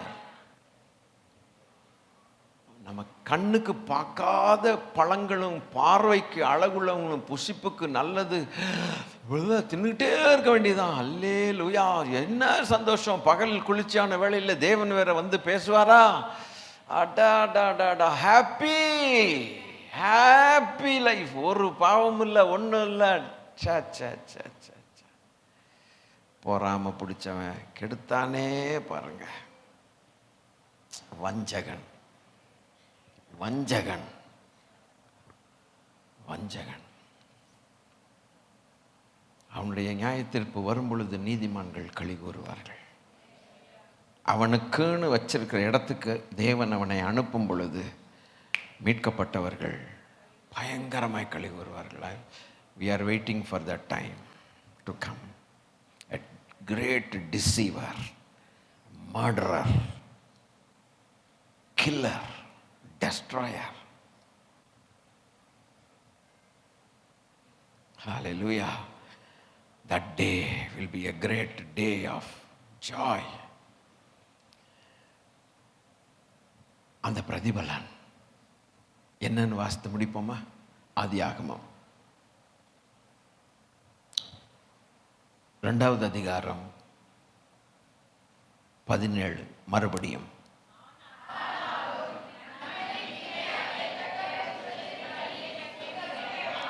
now you will see the result. You are going to see the result here. அதை புசிக்கும் நாளில் ஆலோசனை சொல்ல, command. It's a high command. கமாண்ட்னா என்னது? இது ஹை கமாண்ட். ஹை கமாண்ட்னா our creator, lawmaker is doing this. So அதை புசித்த நாளிலே, when you violate it, நீ சாவாய். அப்படின்னா என்ன அர்த்தம்? உங்களுக்கு தெரிஞ்ச சொல்லுங்க, நான் சொல்லிட்டு முடிச்சிடறேன். மரணம், சமூகத்தை விட்டு போறது, பாவம், reward. Right, thank you. Shall I tell you something? You'll be thrilled. தேவன் இம்மார்டாலிட்டி என்கிறதான கிஃப்டை அவனுக்கு வச்சிருந்தார். He is withdrawing that gift. அந்த இம்மார்டாலிட்டியை வித்ட்ரா பண்ணிடுறார். ஒரு ஆஃபீஸர் நல்ல பவர்ஸ் கொடுத்து வச்சு ஒரு இடத்துல உட்கார்ந்துருக்கும் போது ஒரு ஊழல்னு பிடிபட்டார்னா அவர் பவர்ஸை பிடுங்கிடுவாங்க தெரியுமா? ரிவால்விங் சேரில் சுற்றிட்டு ஏசி ரூமில் உட்காந்துட்டு இங்கே ஒரு 3 ஃபோன் அங்கே ஒரு 3 ஃபோன் டக்குன்னு பெல் அடித்து அவ்வளோ அதிகாரத்தில் இருக்கணும். நாளைக்கு கடைசியில் ஸ்டூலில் உட்கார வச்சிருவானுங்க. பியூன் கூட மதிக்க மாட்டான். என்ன பாஸ், டீ வேணுமா, டீ சாப்பிட்டியா அப்படிமா. ஆனால் கொஞ்ச நாளைக்கு முன்னால் கட கட்ட கட்ட கட்ட கட்டான்னு நடுங்குவான் அவனை கண்டா. ஏன்? பல்லு புடுங்கின பாம்பு அது. stripped of his powers. கொண்டு போய் அந்தமான் நிக்கோபார் தீவில் போட்டு விட்டுருவான். ஸ்டூலில் உட்கார வச்சிருவான். அங்கே போய் ஸ்டூலில் உட்காருமா. அவமானம் தாங்காமல் அவங்களே ரிசைன் பண்ணிட்டு போயிடுவான். அந்த அவமானத்தை போல வேற ஒரு அவமானம் இல்லை. பழி வாங்கணும்னு நினைச்சா இதுதான் நடக்கும். முன்னால கார்ஸ், என்ன கார்ஸு, டக்குனா காரு, வீடு ஃப்ரீ, வீடு electricity free, bill telephone bill free, இவன் கட்ட வேண்டிய அவசியமே இல்லை. அவ்வளவு பவர்ஸ், யாரையும் அப்பாயிண்ட் பண்ணலாம், யாரையும் தூக்கலாம். But the higher ups are வாட்சிங் you. You may be a man of power, but there is a super power that is watching you. Hallelujah. நீ கணத்துக்குரியவனா இருக்கலாம், ஆனால் உண்மையாய் கணத்தை உடையவர், அந்த கணமே அவருக்கு சொந்தமானவர், அவருடைய கண்கள் கவனிக்கிறது என்பதை மறந்து போகாதே. உனக்கு கொடுத்த கணத்தை உறிந்து கொள்வதற்கு அவருக்கு எல்லா அதிகாரமும் உண்டு. இம்மார்டாலிட்டி என்கிற காரியத்தை கொடுத்தார் மனுஷனுக்கு. நீ சாவாமை உள்ள நிலைமையை கொடுத்தார். சாகாமலேயே சந்தோஷமாய் இருன்னார். நீயும் சந்ததியை பெறுவீர்கள், இந்த சந்ததியெல்லாம் சாகாமல் புசித்து குடித்து இன்பமாயிருன்னு சொன்ன நிலைமையிலேருந்து இப்போ சாவாமை உள்ளதை வாங்கிக்கிட்டார். கொடுத்ததை திரும்பி வாங்கும் பொழுது சாவுக்கு ஏதுவானதாய் மாறிவிட்டாய், கொஞ்சம் கொஞ்சமாய் நீ அழிவாயினர். அதனால தான் நீ மறுபடியும் மண்ணுக்கு திரும்புவாயினர். You will have to return. என்னைக்காவது இந்த பாவம் செய்யறதுக்கு முன்னாலே ஒரு வார்த்தை இப்படி பேசினாரா? பின்னால் இருக்கும் சொல்லுங்க, ஒரு வார்த்தை பேசினாரா? அன்னைக்கே அது பேசலையே. அவர் பதவி பிரமாணத்தை கொடுக்கறதுலையும் பணத்தை கொடுக்கறதுலையும் காட்டுறதுலையும் ஏதேன்னு பூரா கூட்டிட்டு கொண்டு போய் இந்த பாரு, இது உனக்கு தான், இது உனக்கு தான், இது உனக்கு தான், இது உனக்கு காட்டுறதுலையும் ஒரே சந்தோஷமாக சாயங்கால வேளையில் 2 பேரும் கொஞ்சம் உலாவுகிறதுலையும் குலாவுகிறதுலையும் வாழ்க்கை பூரா இப்படியே போச்சே. என்னைக்காவது ஒரு நாள் தப்பா பேசினாரா ஆண்டவர்? நீ திரும்புவ, நீ சாவ, நீ சாபம், அப்படி ஏதாவது ஒன்று சொன்னாரா? அவருக்கு எவ்வளோ கஷ்டமாக இருந்திருக்கும் தெரியுமா? நீ மண்ணிலேருந்து எடுத்த நான் உன்னைய யூ ஹேவ் டு கோ பேக்ன்ட்டார். பா, அது அவர் எவ்வளோ வலிச்சிருக்கும் அவருக்கு. பதவி பிரமாணம் வாங்கும்போது அவர் உன்னை எப்படி பார்த்தார்? Church, please understand. சபையை புரிந்து கொள்ளுங்க. ஆனர் பயங்கர மரியாதைக்குரியவன். மகிழ்ந்து மகிழ்ந்து மகிழ்ந்து மகிழ்ந்து பொங்கி பொங்கி பொங்கி பொங்கி பொங்கி பொங்கி பொங்கி எந்த ஆட்டுக்குட்டியாவது நாயாவது பன்னியாவது மாடையாவது மானையாவது பார்த்து என்னைக்காவது பொங்குனாரா? இவனை பார்த்து அவ்வளவு பொங்கிட்டாரு. தன்னிச்சையா எந்த வேலையை வேணா செய், அப்கோர்ஸ் என்னுடைய அப்ரூவல் வாங்கி நீ செய்யலாம். அப்ரூவல் கொடுத்துட்றாரு உடனே. நல்லா இருக்கு, செய். இப்படி பண்ண போறீங்க? ஆமாம், நல்ல ஐடியா வந்திருக்கேன் உனக்கு. நல்லா இருக்கு, நான் நல்லா நல்லா பண்ணு. இப்படி வளர்த்துக்கிட்டு இருக்கிற ஆண்டவர்கிட்ட போய் அவர் கொடுத்த சாவாமை அவர் இழுத்து கொண்டார்னா உன் சரீரம் நாளாக நாளாக நாளாக சுருக்கம் விழுந்து வாலிபம் மறைஞ்சு பலவீனமாயி பாடுபட்டு கைகால் வலிக்குதே, வயசாக கைகால் வலிக்குதே எல்லாம் பட்டு, இந்த அம்மா ப்ரெக்னென்ட் ஆனால் பெறதுக்கு அடப்பாவி படுற பாடு இருக்குது. எல்லாம் பாடுபட்டு திரும்பி இந்த மண்ணுக்கு நீ போய்த்தான் ஆகணும். மரணம். இப்படித்தான் மனுஷனுக்குள் மரணம் வந்தது. ஹவு டிட் டெத் என்டர்னு சொல்லி ஒரு வார்த்தையை போட்டோம் பார்த்தீங்களா? நம்ம என்ன சொன்னால், பாவம் பாவம், நமக்கு தெரிஞ்சது ஒன்று தானே, பாவம். நம்மளை பார்த்தாலும் பாவமாக இருக்குது. நமக்கு தெரிஞ்சது ஒரே ஒரு வேர்டு, பாவம். ஆனால் எப்படியெல்லாம் அதை இப்போ நான் நேற்று ஆண்டோட்ட கேட்டுக்கிட்டு இருக்கும்போது இந்த கதையெல்லாம் சொல்லி கொடுத்தேன் வசனத்துலேருந்து. எப்படி என்ட்ராச்சு தெரியுமா? இன்னும் ஒன்று சொன்னார் வசனத்துலேருந்து. சொன்னேன்னா ஒரு மாதிரி ஆயிட்டேன். அது உங்கள்கிட்ட சொல்லாமா வேண்டாமான்னு தெரில. இப்படி பேசுனா அப்புறம் சொல்லணும் தானே பேசுவீங்க. ஐ கர்ஸ்ட் அப்படின்னா, I only cursed. That's why death came. Even death will have to bow before me. If I don't send death, the death cannot go and touch a man. I cursed. பூமியிலே சபிக்கப்பட்டிருப்பாயின்னு சொன்னது யார்? நான் தான். I did that. ஏன்பா அப்படி சொன்னீங்க? சர்வாதிகாரி, லாமேக்கர், sovereign. அப்போ நான் சொன்னபடி உன்னுடைய ஆதி தகப்பன் அவன் செய்திருந்தால் அவனும் நீங்களும் உங்களை போல ஒரு சந்தோஷமானவர்கள் வேற யாருமே இருக்க முடியாது. நோ. அதை விட்டுட்டான் அவன். சரி, என்ன பண்ண இப்போ? தேவனோ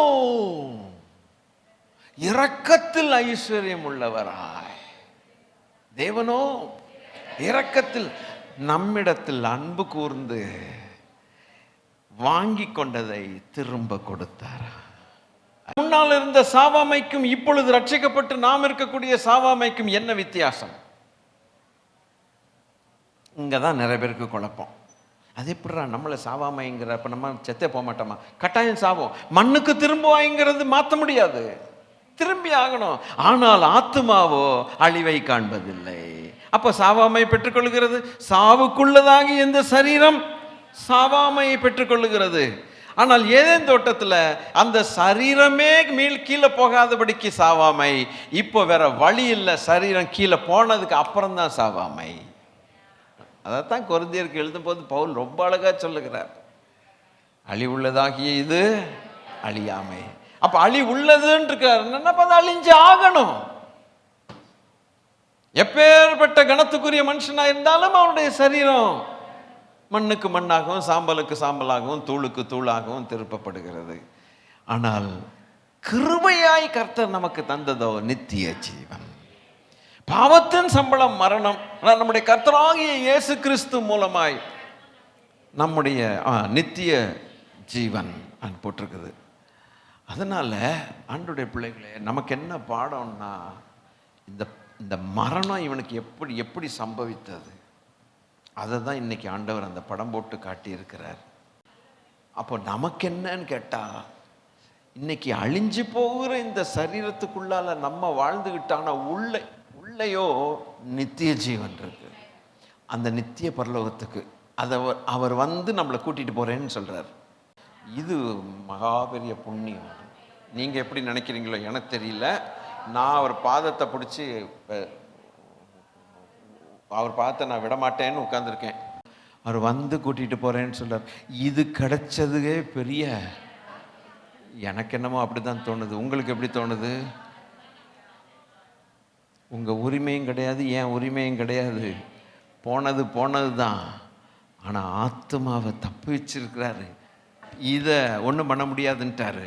அது கூட ஒரு சொல்யூஷன் வச்சிருக்கிறாரு. நான் வரும்போது நீ இன்னும் உயிரோட இருந்தால், கண்ணோடி கண்ணை திறக்கிறதுக்குள்ள டப்புன்னு இது மகிமையாக்குவேன்னார். அந்த அளவுக்கு இறங்கி வந்த தெய்வம். குரங்கு சேட்டை இன்னும் பண்ணாதேன்னு சொல்லுகிற நல்ல தெய்வம். அவருடைய கட்டளைக்கு விரோதமாக போகாதேன்னு சொல்லுகிற தெய்வம். அவரை தேட காலமா இருக்கிறது. நீ நினைச்சபடி தேடுறதில்ல. நீ கோயிலுக்கு இன்னைக்கு வருவ, நாளைக்கு ஓடிடுவ.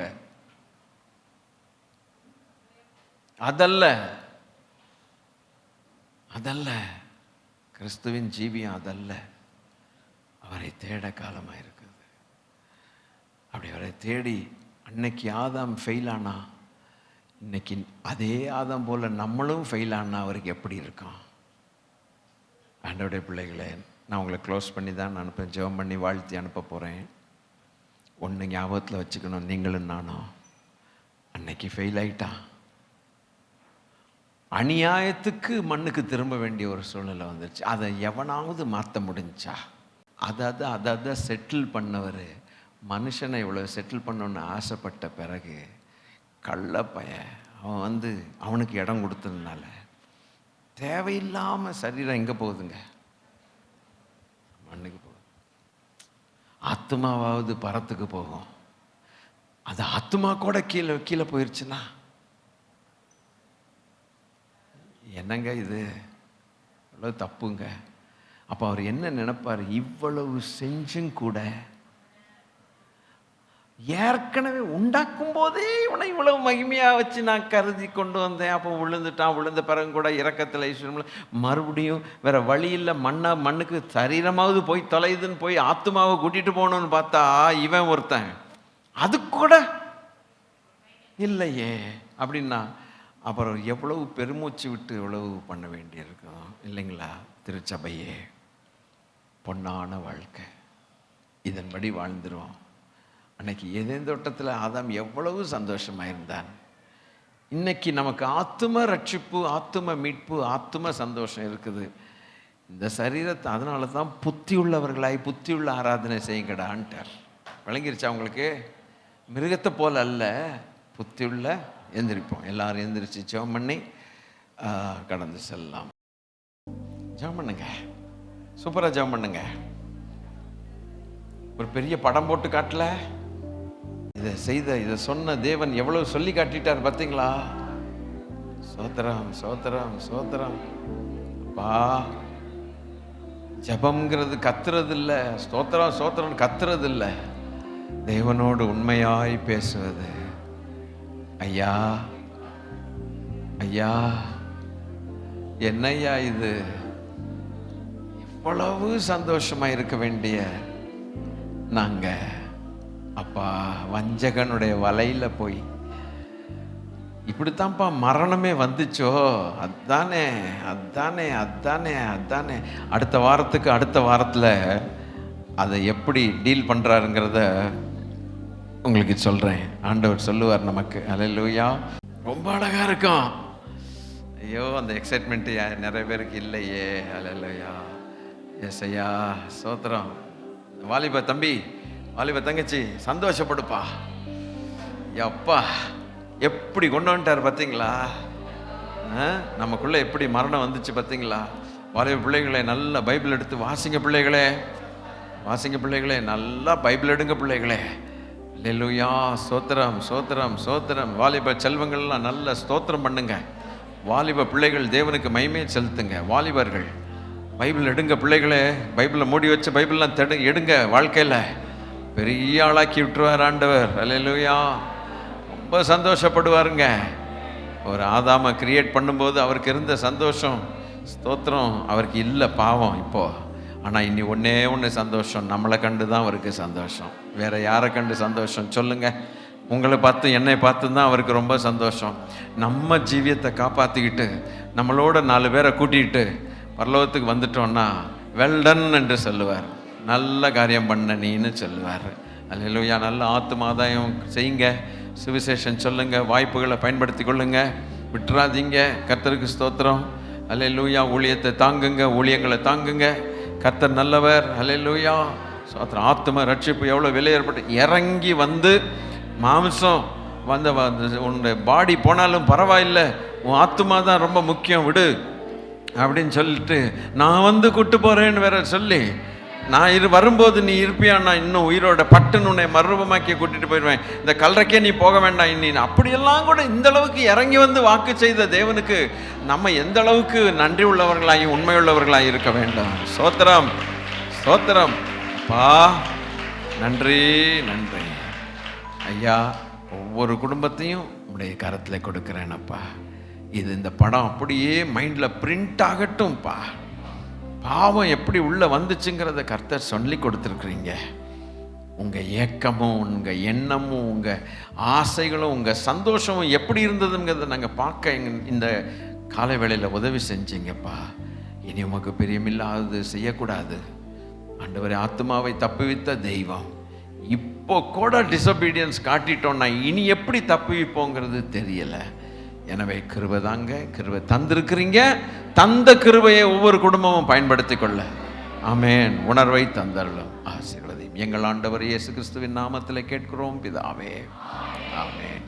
நம்முடைய கர்த்தராக இருக்கிற இயேசு கிறிஸ்துவானுடைய கிருபையும் பிதாவாகிய தேவனுடைய அன்பும் பரிசுத்த ஆவியானுடைய ஆளுகையும் ஐக்கியமும் நம் அனைவரோடும் கூட கிறிஸ்து இயேசுவின் வருகை மட்டும் இருப்பதாக, ஆமென். சேர்ந்து சொல்லுவோமா? என் ஆத்துமாவே கர்த்தரை ஸ்தோத்திரி, முழு உள்ளமே பரிசுத்த நாமத்தை ஸ்தோத்திரி. என் ஆத்துமாவே கர்த்தரை ஸ்தோத்திரி, அவர் செய்த சகல வாரங்களையும் மறவாதே, ஆமென். கர்த்தர் உங்களை ஆசீர்வதிப்பாராக. சமாதானத்தோட போய் வாருங்கள். God bless you.